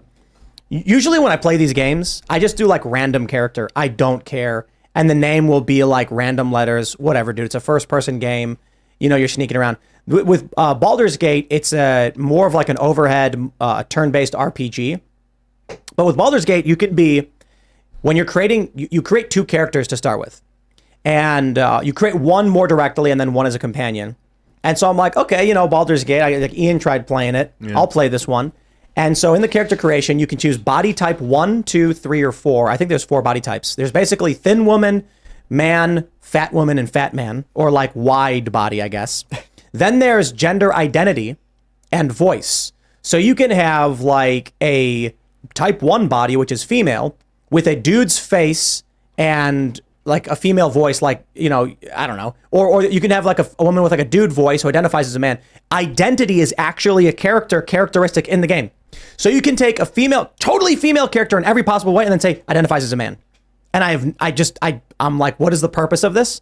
So here's what ends up happening. I always just do like random character creation. Like, I don't care. Now, Baldur's Gate is like D&D, so there's a lot more complicated choices you have to make. But let me just tell you something funny happens. In the woke future of video gaming, let me explain. When you play Fallout 3, and you can choose your character male or female. If you choose male and then click randomize, it will choose a random haircut with random facial features and make a random looking guy. If you choose female, you can do the same thing. Random looking woman with random looking hair, like the hair could be long, could be short, could be spiky, whatever. You could have scars, you could have tattoos. But when you mix it all together, and I pressed randomized, the first thing I got was a purple haired man, big masculine man face with a female purple haircut, bright pinkish purple, with big boobs, who talked like a dude. And then I was just like, if the character can be male and female at the same time, random typically gives you something that is particularly, what's the right word? Egregious? No, like atypical, not normal. Like if you chose guy and then randomized guy in any other video game, you'll get some like random guy and it'll be like, hi, I'm a guy. You pick a woman, you're like, hi, I'm a woman. But with Baldur's Gate, it's like every character was some weird amalgam of male and female. Yeah, I couldn't get my guy to stop looking like a woman. It was really frustrating. And there's like, I press randomize one and it's like a dude's buzz cut with a female face and a super ripped man body, but talking like this, like a woman. And I'm like, identifying as a woman, but looking like a big ripped guy, or like the fat woman body with a big bearded dude's face talking like this. I'm like, it's just, look, it's one thing to make a character based on you, but the issue is when they mix it all together. And then when I was creating the next character, who apparently is like a main character or something, similar, it's similar. It's just like random features that don't mix, and it's right. I don't know. It's just crazy. It's just pure chaos. I kept hitting. Other than that, the game's fine. I actually enjoyed the mechanics. I wanted to spend no time on character creation, so I kept hitting random, and it kept giving me these I don't know if blasphemous is the right word, but these like things that were like abhorrent to react to nature. They were like horrible, and I just kept hitting random until a normal person appeared, and I took the first one I saw. That's what I did. Good enough. I'm like, I don't understand what I'm supposed to do with this. Like, maybe it's just like it's supposed to emulate what game devs look like. They're building it off themselves. People have pointed that out, that characters in movies tend to look like the writers of these movies or the graphic designers. Like, seriously, there's like a meme about it where it's like there's a woman and she's got like frizzy hair and glasses and she's like, I made a game, and the character is literally her, and it's like, okay. But this one, I agree with you. Abomination might be the word. Yeah, hideous. The physical characteristics that you get don't affect the character's ability, right? So if Sometimes it looks really ripped, it's not more strong than if it's not. They kind of stay about the same. In some games, it matters because of hitboxes. Mm-hmm. Like how big your character is determines if someone is like attacking you. But not this game. This game is like a turn-based RPG with a bunch of different stats. The game's actually really fun. It's kind of like, I don't know, I'm only like an hour in and it's a bit nonsensical, like random things are just happening, but I'm having fun with it, and it's cool mechanics, and I like the RPG style. It's basically D&D, but I almost turned it off right away when I'm playing this game, and it's just like I don't understand the purpose of identity in the game. Like, seriously, the character doesn't seem to be influenced or anything by this, but there was a funny meme, which actually got me, I found after I started seeing all this stuff where a guy is complaining that he bought the game, but all of the dude characters keep trying to bang his dude. He's like, my character is just like a ranger guy, and all of the companions keep trying to have sex with me. Like, what is going on? Why are they all gay? And that was really interesting to me in this concept of where woke gaming goes. In most games, there was the protagonist, his allies, and then maybe his love interest, maybe. But now, because these games are becoming more open world and they want to entertain all identities, every interaction has to have a component of some sexual or romantic endeavor. Whereas games did not used to have that. They would have like one love interest that you could maybe. Right. Now it's just like, you made a guy character. Well, all the guys are gay and they want to do you. And do you want that in your video games? Like, is that? Right. Do you want it? Dude, I just feel want to like fight if a dragon, you want man. exactly, I feel like if you wanted it to be like, who are you in love with? You'd play like Sims 2 or whatever. You Right. wouldn't play this game. That's- It seems strange to me. That's been my biggest issue with this. I could really care less. It's just like, tell me a good story. I want to play a good video game to learn a good story, not spend 15 minutes in character creation. Like, I just feel like they're hiring these teams to focus on love interests and purple hair when it's like, yo, like Tim said, I want to just fight the dragon, man. Like, come on. Like seriously, give it a try if you have the game. Anybody who has the game probably experienced this already. But if you haven't, I'm not suggesting you buy it just for this. I'm having fun with the game so far. It's like it's pretty fun. So it's a tad complicated in a lot of ways, but it's worth it. But just go to the character creation, hit random, and you're gonna go, If it's anything like Divinity 2, there's a lot of combinations. So like one guy can squirt oil on the ground and the other guy can shoot fire at it and make it explode. So yes, I dude. believe you can do that. That's what the game's all about for me, not who is the character gonna have sex with. And it's rough for kids. Like if you want to let your 12-year-old play a game, you keep No, in I mind, man, don't- there's nudity in that game that you can turn on and off. And the first thing it asked me when I turned the game on, I was like, "Do you want nudity? Yes or no?" yes, And yes is the default. I said yes, but I was like, I'll I say this: think- I don't do know. not give your kids this game. It's like real life this is Sodom like- and Gomorrah. Yeah, look, the game's fine. Like the gameplay's pretty great. I'm enjoying it. It's a lot of fun. You like roll a d20 and see. I have some critical successes that are really fun. Yeah. But I would not give anyone, like any child in my family, my future child, or like my my nephews or nieces or whatever. I wouldn't give them this game because they're going to be confused by why the character, like at the character creation stuff, pronouns, identity, and all that stuff. That's creepo indoctrination. And so that story about Starfield's interesting. They're like, it's not even that woke. It's just in the future they respect pronouns. Bro, pronouns are cult garbage nonsense. Not even every language has pronouns. That's the crazy thing. It is your weirdo, Americanized, white liberal cult. That's not what the future is. Sorry. Have a nice day. Yeah. From what I've seen with Starfield, like I'm trying to play devil's advocate here because to me that was only a tiny component was the pronouns. To me, they gave that project to a small team or one or two employees and said, have fun. I think it's a two-edged sword. For that same reason, I think the game's so great. I think they've had a lot of people just be able to create their own stories and like storylines that you can play through in the game. So you're going to get some weird stuff, but you're also going to get some really unique gems, in my opinion. Do you think it's better than Fallout 4? No.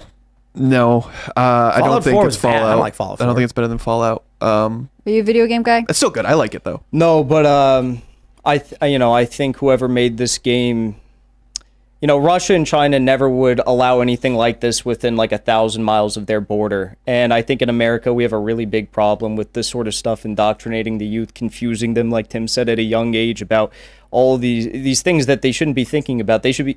When I played video games when I was younger, it was like Wii Sports. It was just dumb stuff like that. Now you got all this. I mean, there is a vested interest that is pushing this, trying to push people down this path, and that path ultimately is about not having babies and doing freakish stuff. Yeah. Like Mario would save the princess. You'd be like, I saved the girl. There, my male, like my ancestral DNA is lit on fire because I saved the princess.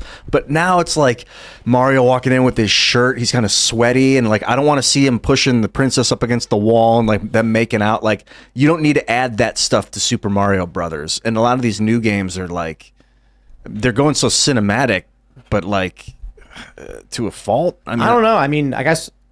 How many of these games or shows really need that component in it? I don't think you need it at all, but I'm from an era where they didn't have it. So Well, and I think it's because some people are just more, they expect sexually explicit content more casually all the time now. And They're I would blame addicted. that on pornography and the readily available access to that. I mean, people are like, it's not compelling unless you see this, but actually you guys are testaments to the fact that like video games were compelling when they had strong storylines. they're for sure moving us to a game that's a movie that is a porn where you are the main character in VR, where you have an open world with abilities, but you can also Bro. have sex. Like that's where we're headed. We're heading to a world which is going to be open world VR, anything you want Yeah. at all. You're going to eat ice Console cream all day. command. You're going to eat chocolate cake. Now, like for the time being, the VR stuff that exists, there's no point in playing a game where you eat cake because you don't actually experience the dopamine hit from eating the cake. But once they get that Neuralink going, then people are going to be eating chocolate cake all day. What about drugs? If they could induce like a dopamine reaction in your brain by taking digital heroin in the game, you're like, my character's going to shoot up jet or whatever the hell it is. Jet. I think they make that. That's what they do in Fallout. They breathe it in. I think that'd be illegal because it would cause the exact same problems.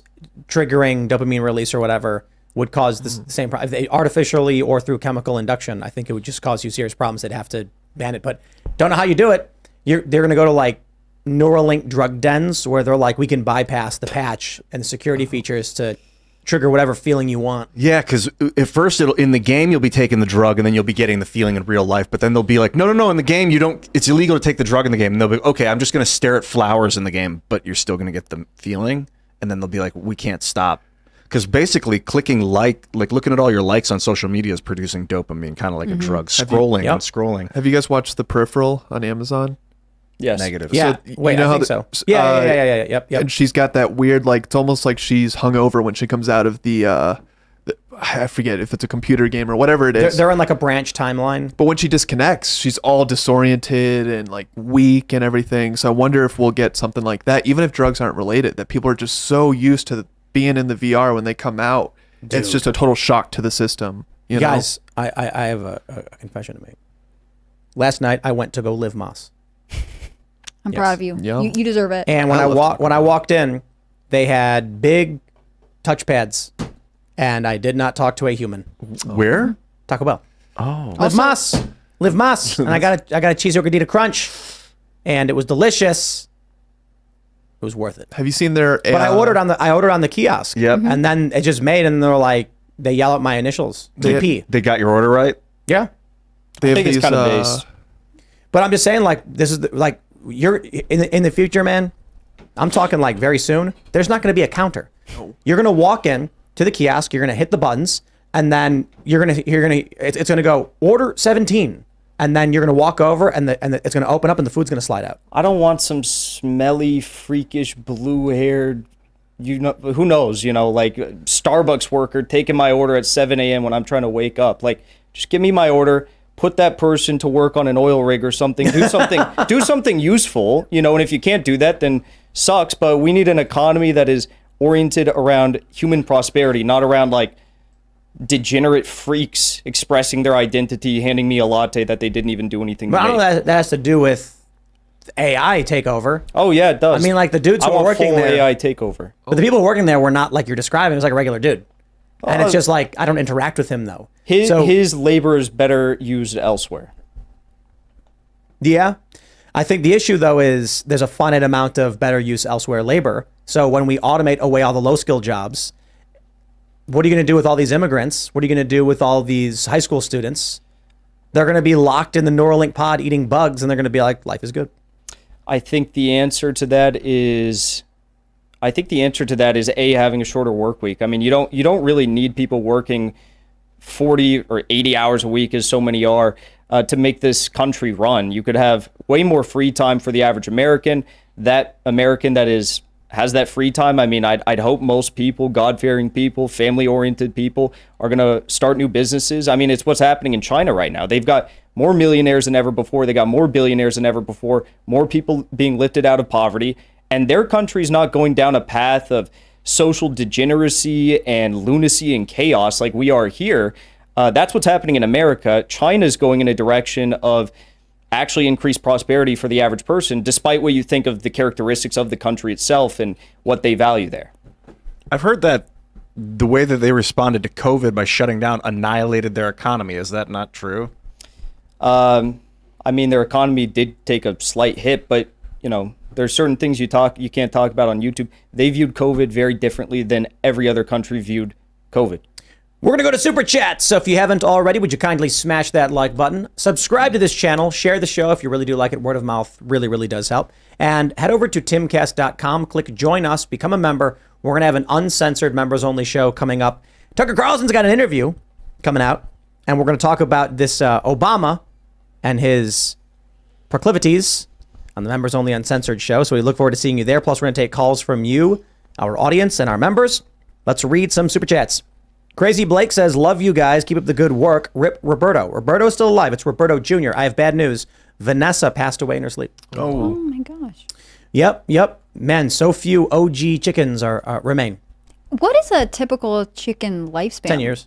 Oh, wow. So these ones are going quickly. But, I mean, they die for a lot of reasons. Yeah. You know.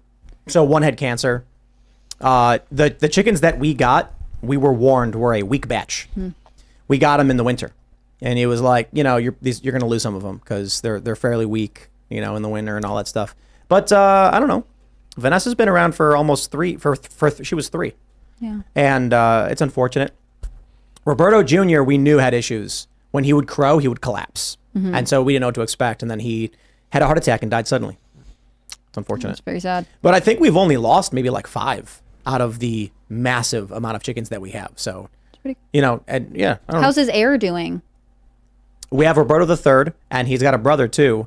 So they need some names. I'll have to figure it out. And Roberto's in there as well. We just, you know, we don't want him banging his daughters, so he's got to stay separate for the time being until we move some everybody around. All right.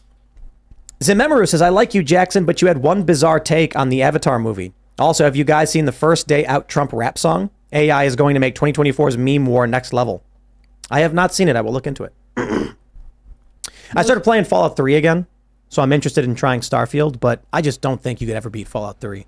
Yeah, I'm going to give Starfield a try, I think. I mean, it'd be silly not to. I've been playing Bethesda games since the beginning. I don't know. I like Baldur's Gate. Baldur's Gate's fun. They're close by too, Ian. Bethesda headquarters, Bethesda, Maryland. Well, they're actually not in Bethesda, Maryland, but they're right down the road. They're not far. But Field trip. Let's go. When's the new Elder Scrolls coming out?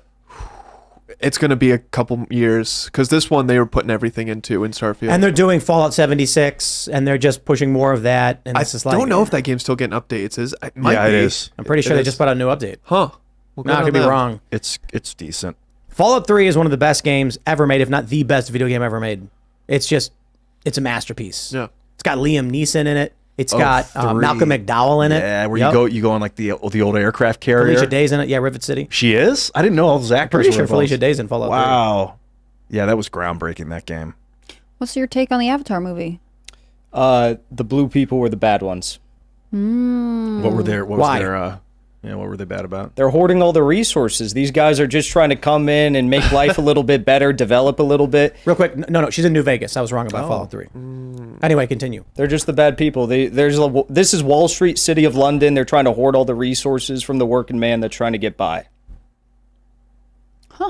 So if they don't know they have the resources, that what it is? It's like oil that they aren't able to synthesize yet? I think, But they're living on you know, top of it. we've talked about, I want to do short films that show the opposite perspective of like these famous stories and movies. Like Star Wars is about a young kid from a desert planet who's radicalized by religious zealots, they hijack a cargo ship to go blow up a military base. Darth Vader's a disabled war veteran. Like that's the story right there. Yeah. But that's overt. Like you literally watch that movie and that's what it is. Yeah. This kid's like, oh wow, you're gonna fight the rebellion, they call it, against the Empire. The Death Star was called Project Stardust. It was a military base. Anyway, I digress. There's a whole bunch of ways you could interpret other stories. With Avatar, I'm like, the short film version from the perspective of the US or the Earth interests is that they come to this planet and they see a bunch of natural resources and the natives are brutally sacrificing children and putting them on the altar and flaying them alive. And then they're like, do we ignore this or do we intervene? And then, you know, on Earth, they're like, we need to stop them from sacrificing children and pulling their hearts out. And then the activists are like, you're stealing indigenous culture. And one more thing, if you look at the Indian Collective in the United States, that's the organization that's fighting land back for all the indigenous tribes across America right now. Guess who's the one who's funding it? It's Jeff Bezos. Jeff Bezos is funding the Indian Collective, land back for the indigenous people. They just want to protect the land, but there's something more sinister at play. All right, let's read some more super chats. What have we? Where are we at? Noah Sanders says, Jackson, just want to let you know there's a fake profile of you going around following people you follow. He says, I posted a photo on X and tagged you. Don't want someone giving you a bad name. You know, to be honest, though, that happens all the time. I get messages from people who are like, did you know that there's 87,396 accounts that are imitating you? And I'm like, dude, whatever. Like, what are you supposed to do? And they're all on YouTube, and they're trying to get people to download, like, some crypto app or something. Whatever, man. That's the conspiracy theory why Elon Musk actually bought Twitter, because people kept making fake profiles of him and then doing Bitcoin scams. And he kept telling them to like stop, and then Twitter was like, well, whatever. So now he's like, everyone's got to be verified. No more of this. Someone copied my profile on Instagram earlier this year, and it was like crypto advice. And they messaged my older brother and were like, hello, I've gotten interested in the stock market, or like something like that. And, you know, it was a very close copy. They changed like one letter in my username, but I definitely would not want to be mistaken for a crypto expert. All right, Kalishnikov says, Tim, you said you like the Fallout games. Have you tried Starfield? If not, save your time and money. It's absolutely dreadful. Oh. Really? I need to know why. I need to know why now. Yeah, what you... Dude, it's okay. Here's my theory. My theory is that for the last 10, like I said, first new IP from Bethesda in 25 years, well, you raised a whole generation on Call of Duty and Fortnite. So you have a lot of this rhetoric online, in my opinion, is coming from people who are addicted to multiplayer games. They see the single player, how in-depth it is. They're like, this is a chore. Well, instant yeah, but hold on. gratification doesn't exist here. See, here's the thing. Bethesda purchased Fallout, the IP, and then they took the isometric game, applied its lore, which is awesome, to their basically like Elder Scrolls engine. I think they bought it from Obsidian, right? I think I'm pretty. It was Obsidian who made Fallout. Yeah. And then Fallout New Vegas, which everyone said was way better, was when Obsidian used their engine and then added the storyline the way they wanted it. Fallout 4 I thought was dreadful. It's like you no longer had speech options. You had like one of 4 buttons to press. It just was not enjoyable. And so while I can respect Elder Scrolls, I like Skyrim. That's fun. I'm looking forward to the new one. I thought Fallout 76 was kind of bad. They're like, there's no people in it. Like, you're the people. I'm like, ugh. Yeah. So I am willing to bet I probably will not like it. Do they have a good alchemy crafting system? It's very in depth. Bunch of different crafting stations you can do for different things. It is like choose one of 4 options, but once you choose one option, it snakes into like another 3 or 4. So it's not bad, and it's a new game engine that they designed. I don't know. I just don't want to be black-pilled on everything. I do enjoy it. It's a video game. You're supposed to have fun. Let's read some more. I mean, Baldur's Gate, I'm having fun. Yeah. It's pretty good. David says, Ian, give us a flex. You look like you've made progress. Thank you. I gained about 15 pounds. Wow. I clocked Congrats, man. 152. 152? Yeah. Holy I've been carrying crap. weights around with me throughout the day, just a couple of 15-pound dumbbells, and then this last weekend I ate for like 48 hours. I just kept eating. I went outside and Ian sitting on the porch curling, and I was just like, That's wow. it. I took him Just with me lifting over to his He Kim's looked at him and house. he was like, MAGA, man. He's got a MAGA hat on. Feels so good. Do you feel like more energy and everything? Yeah, immediately. The body yeah. remembers. Like this morning I felt all groggy, but I started doing just core exercise, and that soreness starts off sore and then it starts to feel really good, and then it starts to wake things up. Yeah. In like 6 months, Ian's gonna be massive. He's gonna be like, yeah, I just been lifting all day. The new Liver King. When we hit the organ meat phase, I'm going to be really interested to see where we go from there. Hey, bring Luke in. He's all about that. All right, Crazy Lemur says, Georgia is blue. We tried to build low-income housing in Savannah, Georgia, and they said they won't approve our project because we are white. The city council is corrupt, and we need an OMG undercover. What's Seamus doing down there? Just Seamus. drawing cartoons. Like he's going to contribute No. to society one of these days. Cartoons. Although I do say, I will say, his latest cartoon was really, really good. I, of course, was the voice of Fauci. And you should really check it out on Freedom Tunes because it's clever. Basically, COVID is a comedian who doesn't want to be political anymore. And everyone's like, huh? And they're like shocked by it. And then COVID basically explains, it was always like, haha, that unvaccinated MAGA chud died. That's what he gets. But then when it's a Democrat, it's like, haha, he got vaccinated, X amount of times and then he still gets sick and then dies or whatever. It's never just the virus that's killing people. It's always some political angle to it. And then Fauci is basically like, what does he say? He's like, did you forget who made you? You should check it out. It's funny. And then he threatens him. There you go. All right. Let's grab some more super chats. Wilson Field says Riley Gaines will be speaking at West Virginia University this Thursday. The event will be taking place at 7 p.m. at the Mountain Lair on campus. You do not need to be a student to attend. Huh. I, of course, will be doing Timcast IRL on Thursday, and I will be here. I wonder if Taylor's going to be there. But yeah, I don't know. Yeah. West Virginia. Where is that? But which camp is that? I think Shepherdstown? they're talking about Morgantown. Morgantown. Yeah. Yeah. Okay, that's Maybe. really far away. Yeah. What is It's it like like? a 2.5 hour, 3 hour drive, maybe. Well, a lot. If you're watching, maybe you should go cover it. I'm sure there's going to be some type of protest, even at Morgan. Even at WVU. Morgantown. I'm always just curious. shy of 3 hours. Yeah, I'm always curious to see what's happening on the college campuses, or at least nearby the college campuses if they're not allowed on. Legama says, Mr. Hinkle, I have seen you described as a Marxist-Leninist and MAGA communist, among other things. I have read your Twitter, and it's full of things suggestive of a rejection of classical liberalism. I don't, however, want to put words in your mouth. Care to comment? True. To which one? MAGA communist? Both. Do you identify as communist? Yes. What is the value of communism? Orienting government and the economy for the public good. But I think that's like an oversimplification. Well, or you said idealistic. simply that's what it is. I mean, I think that any communist state that takes form in America is going to have communist values, or American values rather. It's going to be based on the history of our country, the Constitution. I think it would be a Christian communist state, and I think that we can learn a lot from China and from the Soviet Union. But you look at China today, their economy is outpacing ours. It's gonna beat ours totally, probably within the next 5 to 10 years. Europe is going down, the U.S. is going down. China lifted 845 million people out of poverty in the last 40 years. I think that we shouldn't be China, but I think we can learn things from China and the Soviet Union and other countries that have done it successfully.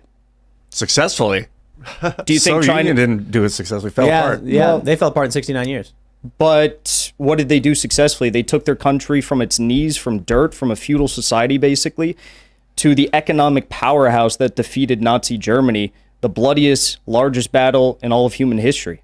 Yeah, but we're already an economic powerhouse. So how would Are we, communism benefit or- us? Are we an economic powerhouse, or are we this Byzantine labyrinth of insurance companies, law firms that utilizes good point. Wall Street power, utilizing the dollar as a tool of financial pressure on the rest of the world?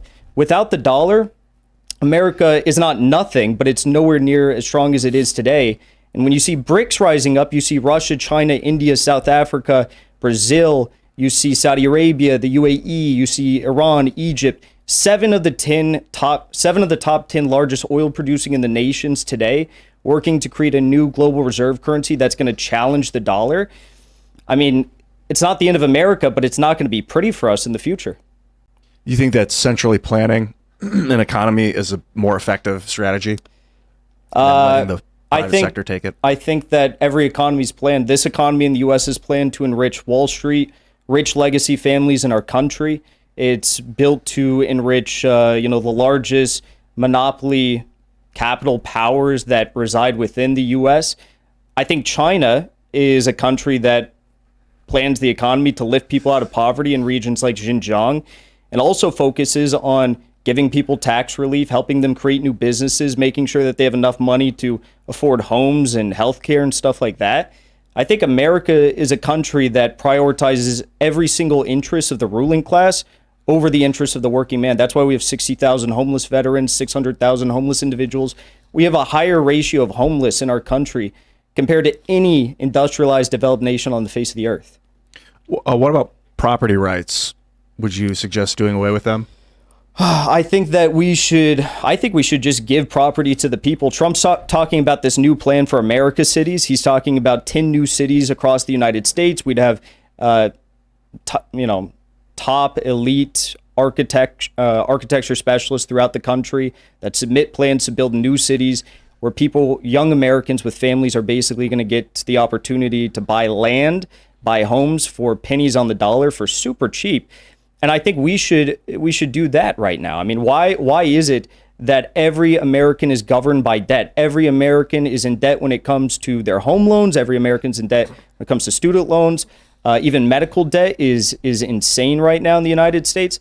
Why is it? This is the last thing I'll say. Everything about communism is about taking power away from the wealthy hordes, the Sacklers, the Rockefellers, the Bushes, all these families that are hoarding our wealth, our resources in America right now, and keeping it for themselves for who knows what. Why is it that Bill Gates and Jeff Bezos are allowed to buy up all the land in this country? And no one questions that.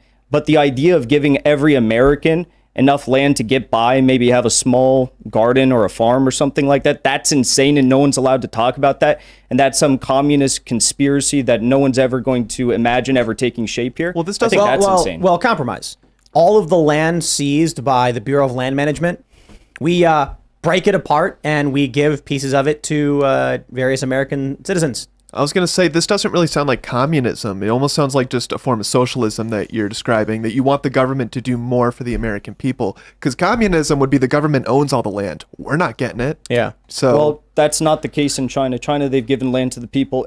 But what I think you can But say... they're a weird kind of like post-communist, like authoritative yeah, state. it's like land leases, right? Yeah, well, China is 100% ML line. I mean, you look at Mao, you look at Deng Xiaoping, you look at Xi Jinping. I mean, you read his books, Governance of China. It's all an ML line. It's 100% Marxist-Leninist. And there's a lot of people who try to say, well, China's like semi-capitalist. It's a capitalist communist state. It's because they don't want to admit that communism is actually winning, whereas pure capitalism here, or corporate capitalism, whatever you want to call it, is failing beyond belief. And the last thing I'll say is about government takeover. I think that there should be government takeover, like what Russia's doing. Russia has Gazprom. They're utilizing the interests of the country, oil, natural gas, to benefit the public. I mean, you look at some of the finest infrastructure that's been built in Russia. It's happening because of the revenue generated by their utilities.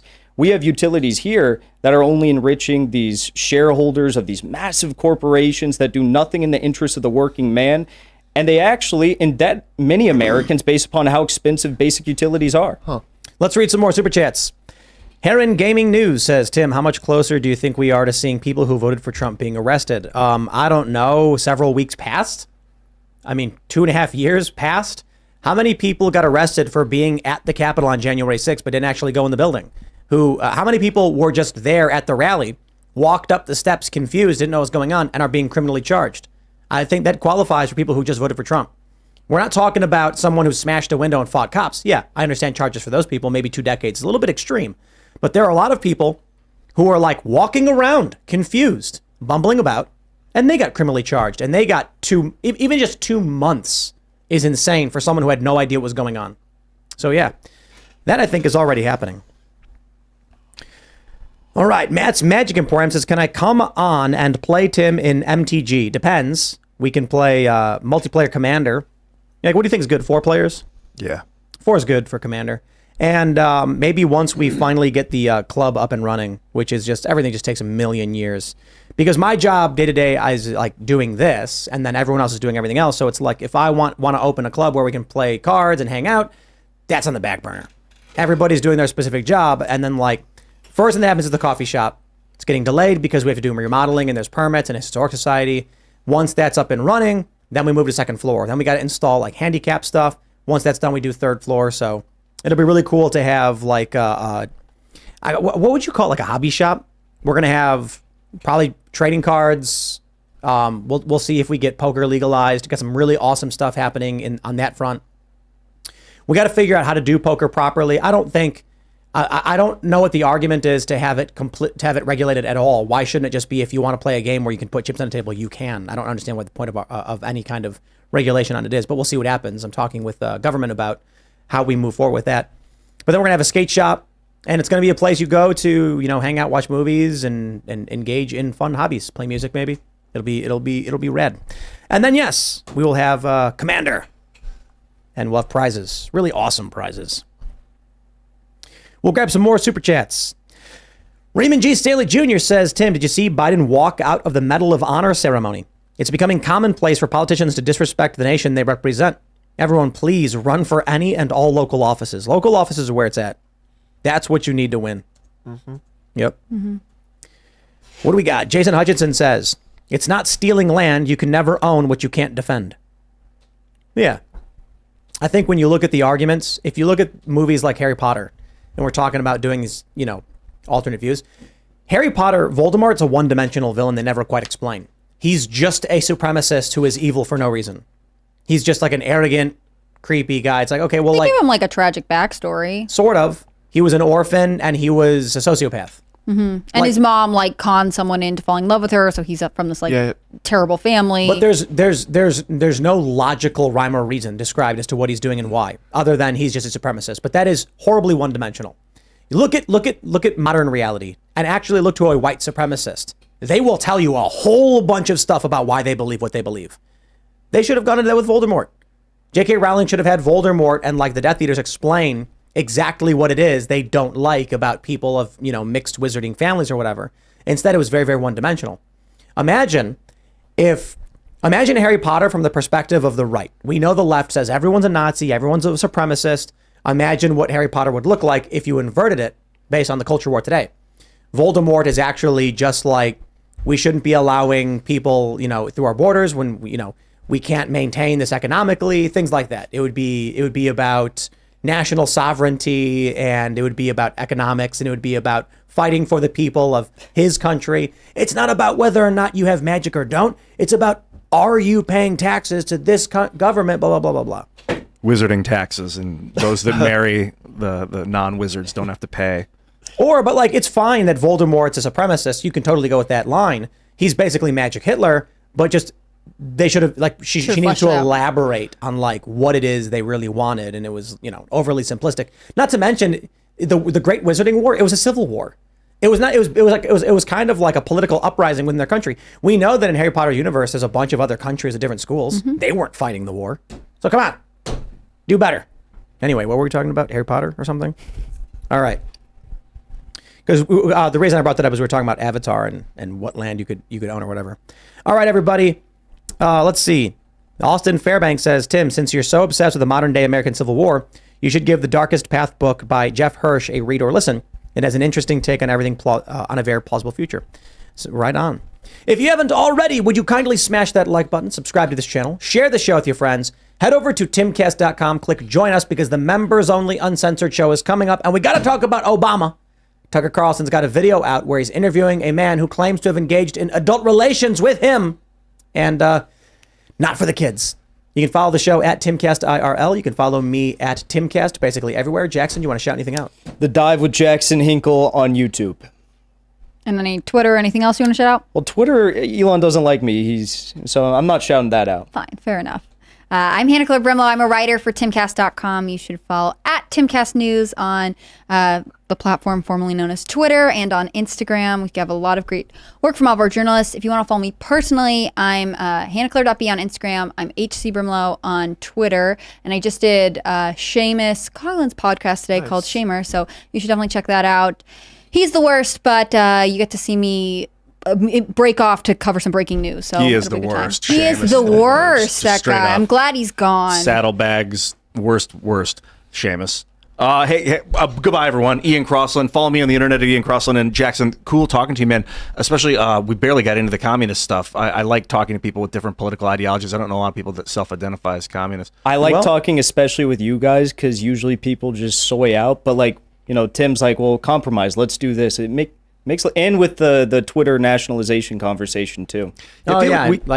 We have to work through the logic of what the idea is, not just because I thought as you were talking like, oh, I see the goal that you're looking at. I have a similar goal that I'm aiming at, and the methodologies that we use could end up being. I think people hear the label and they freak out. They don't ask the questions. Well, maybe that we go deeper into it in a future date. Good Sounds conversation, man. Maybe we can do a culture war and get a bunch of different politics involved. See you later. Great. You took the words right out of my mouth, Ian. Maybe we can get like Phil Labonte on here next time because he's like the libertarian guy around here. It'd be really interesting to hear that conversation.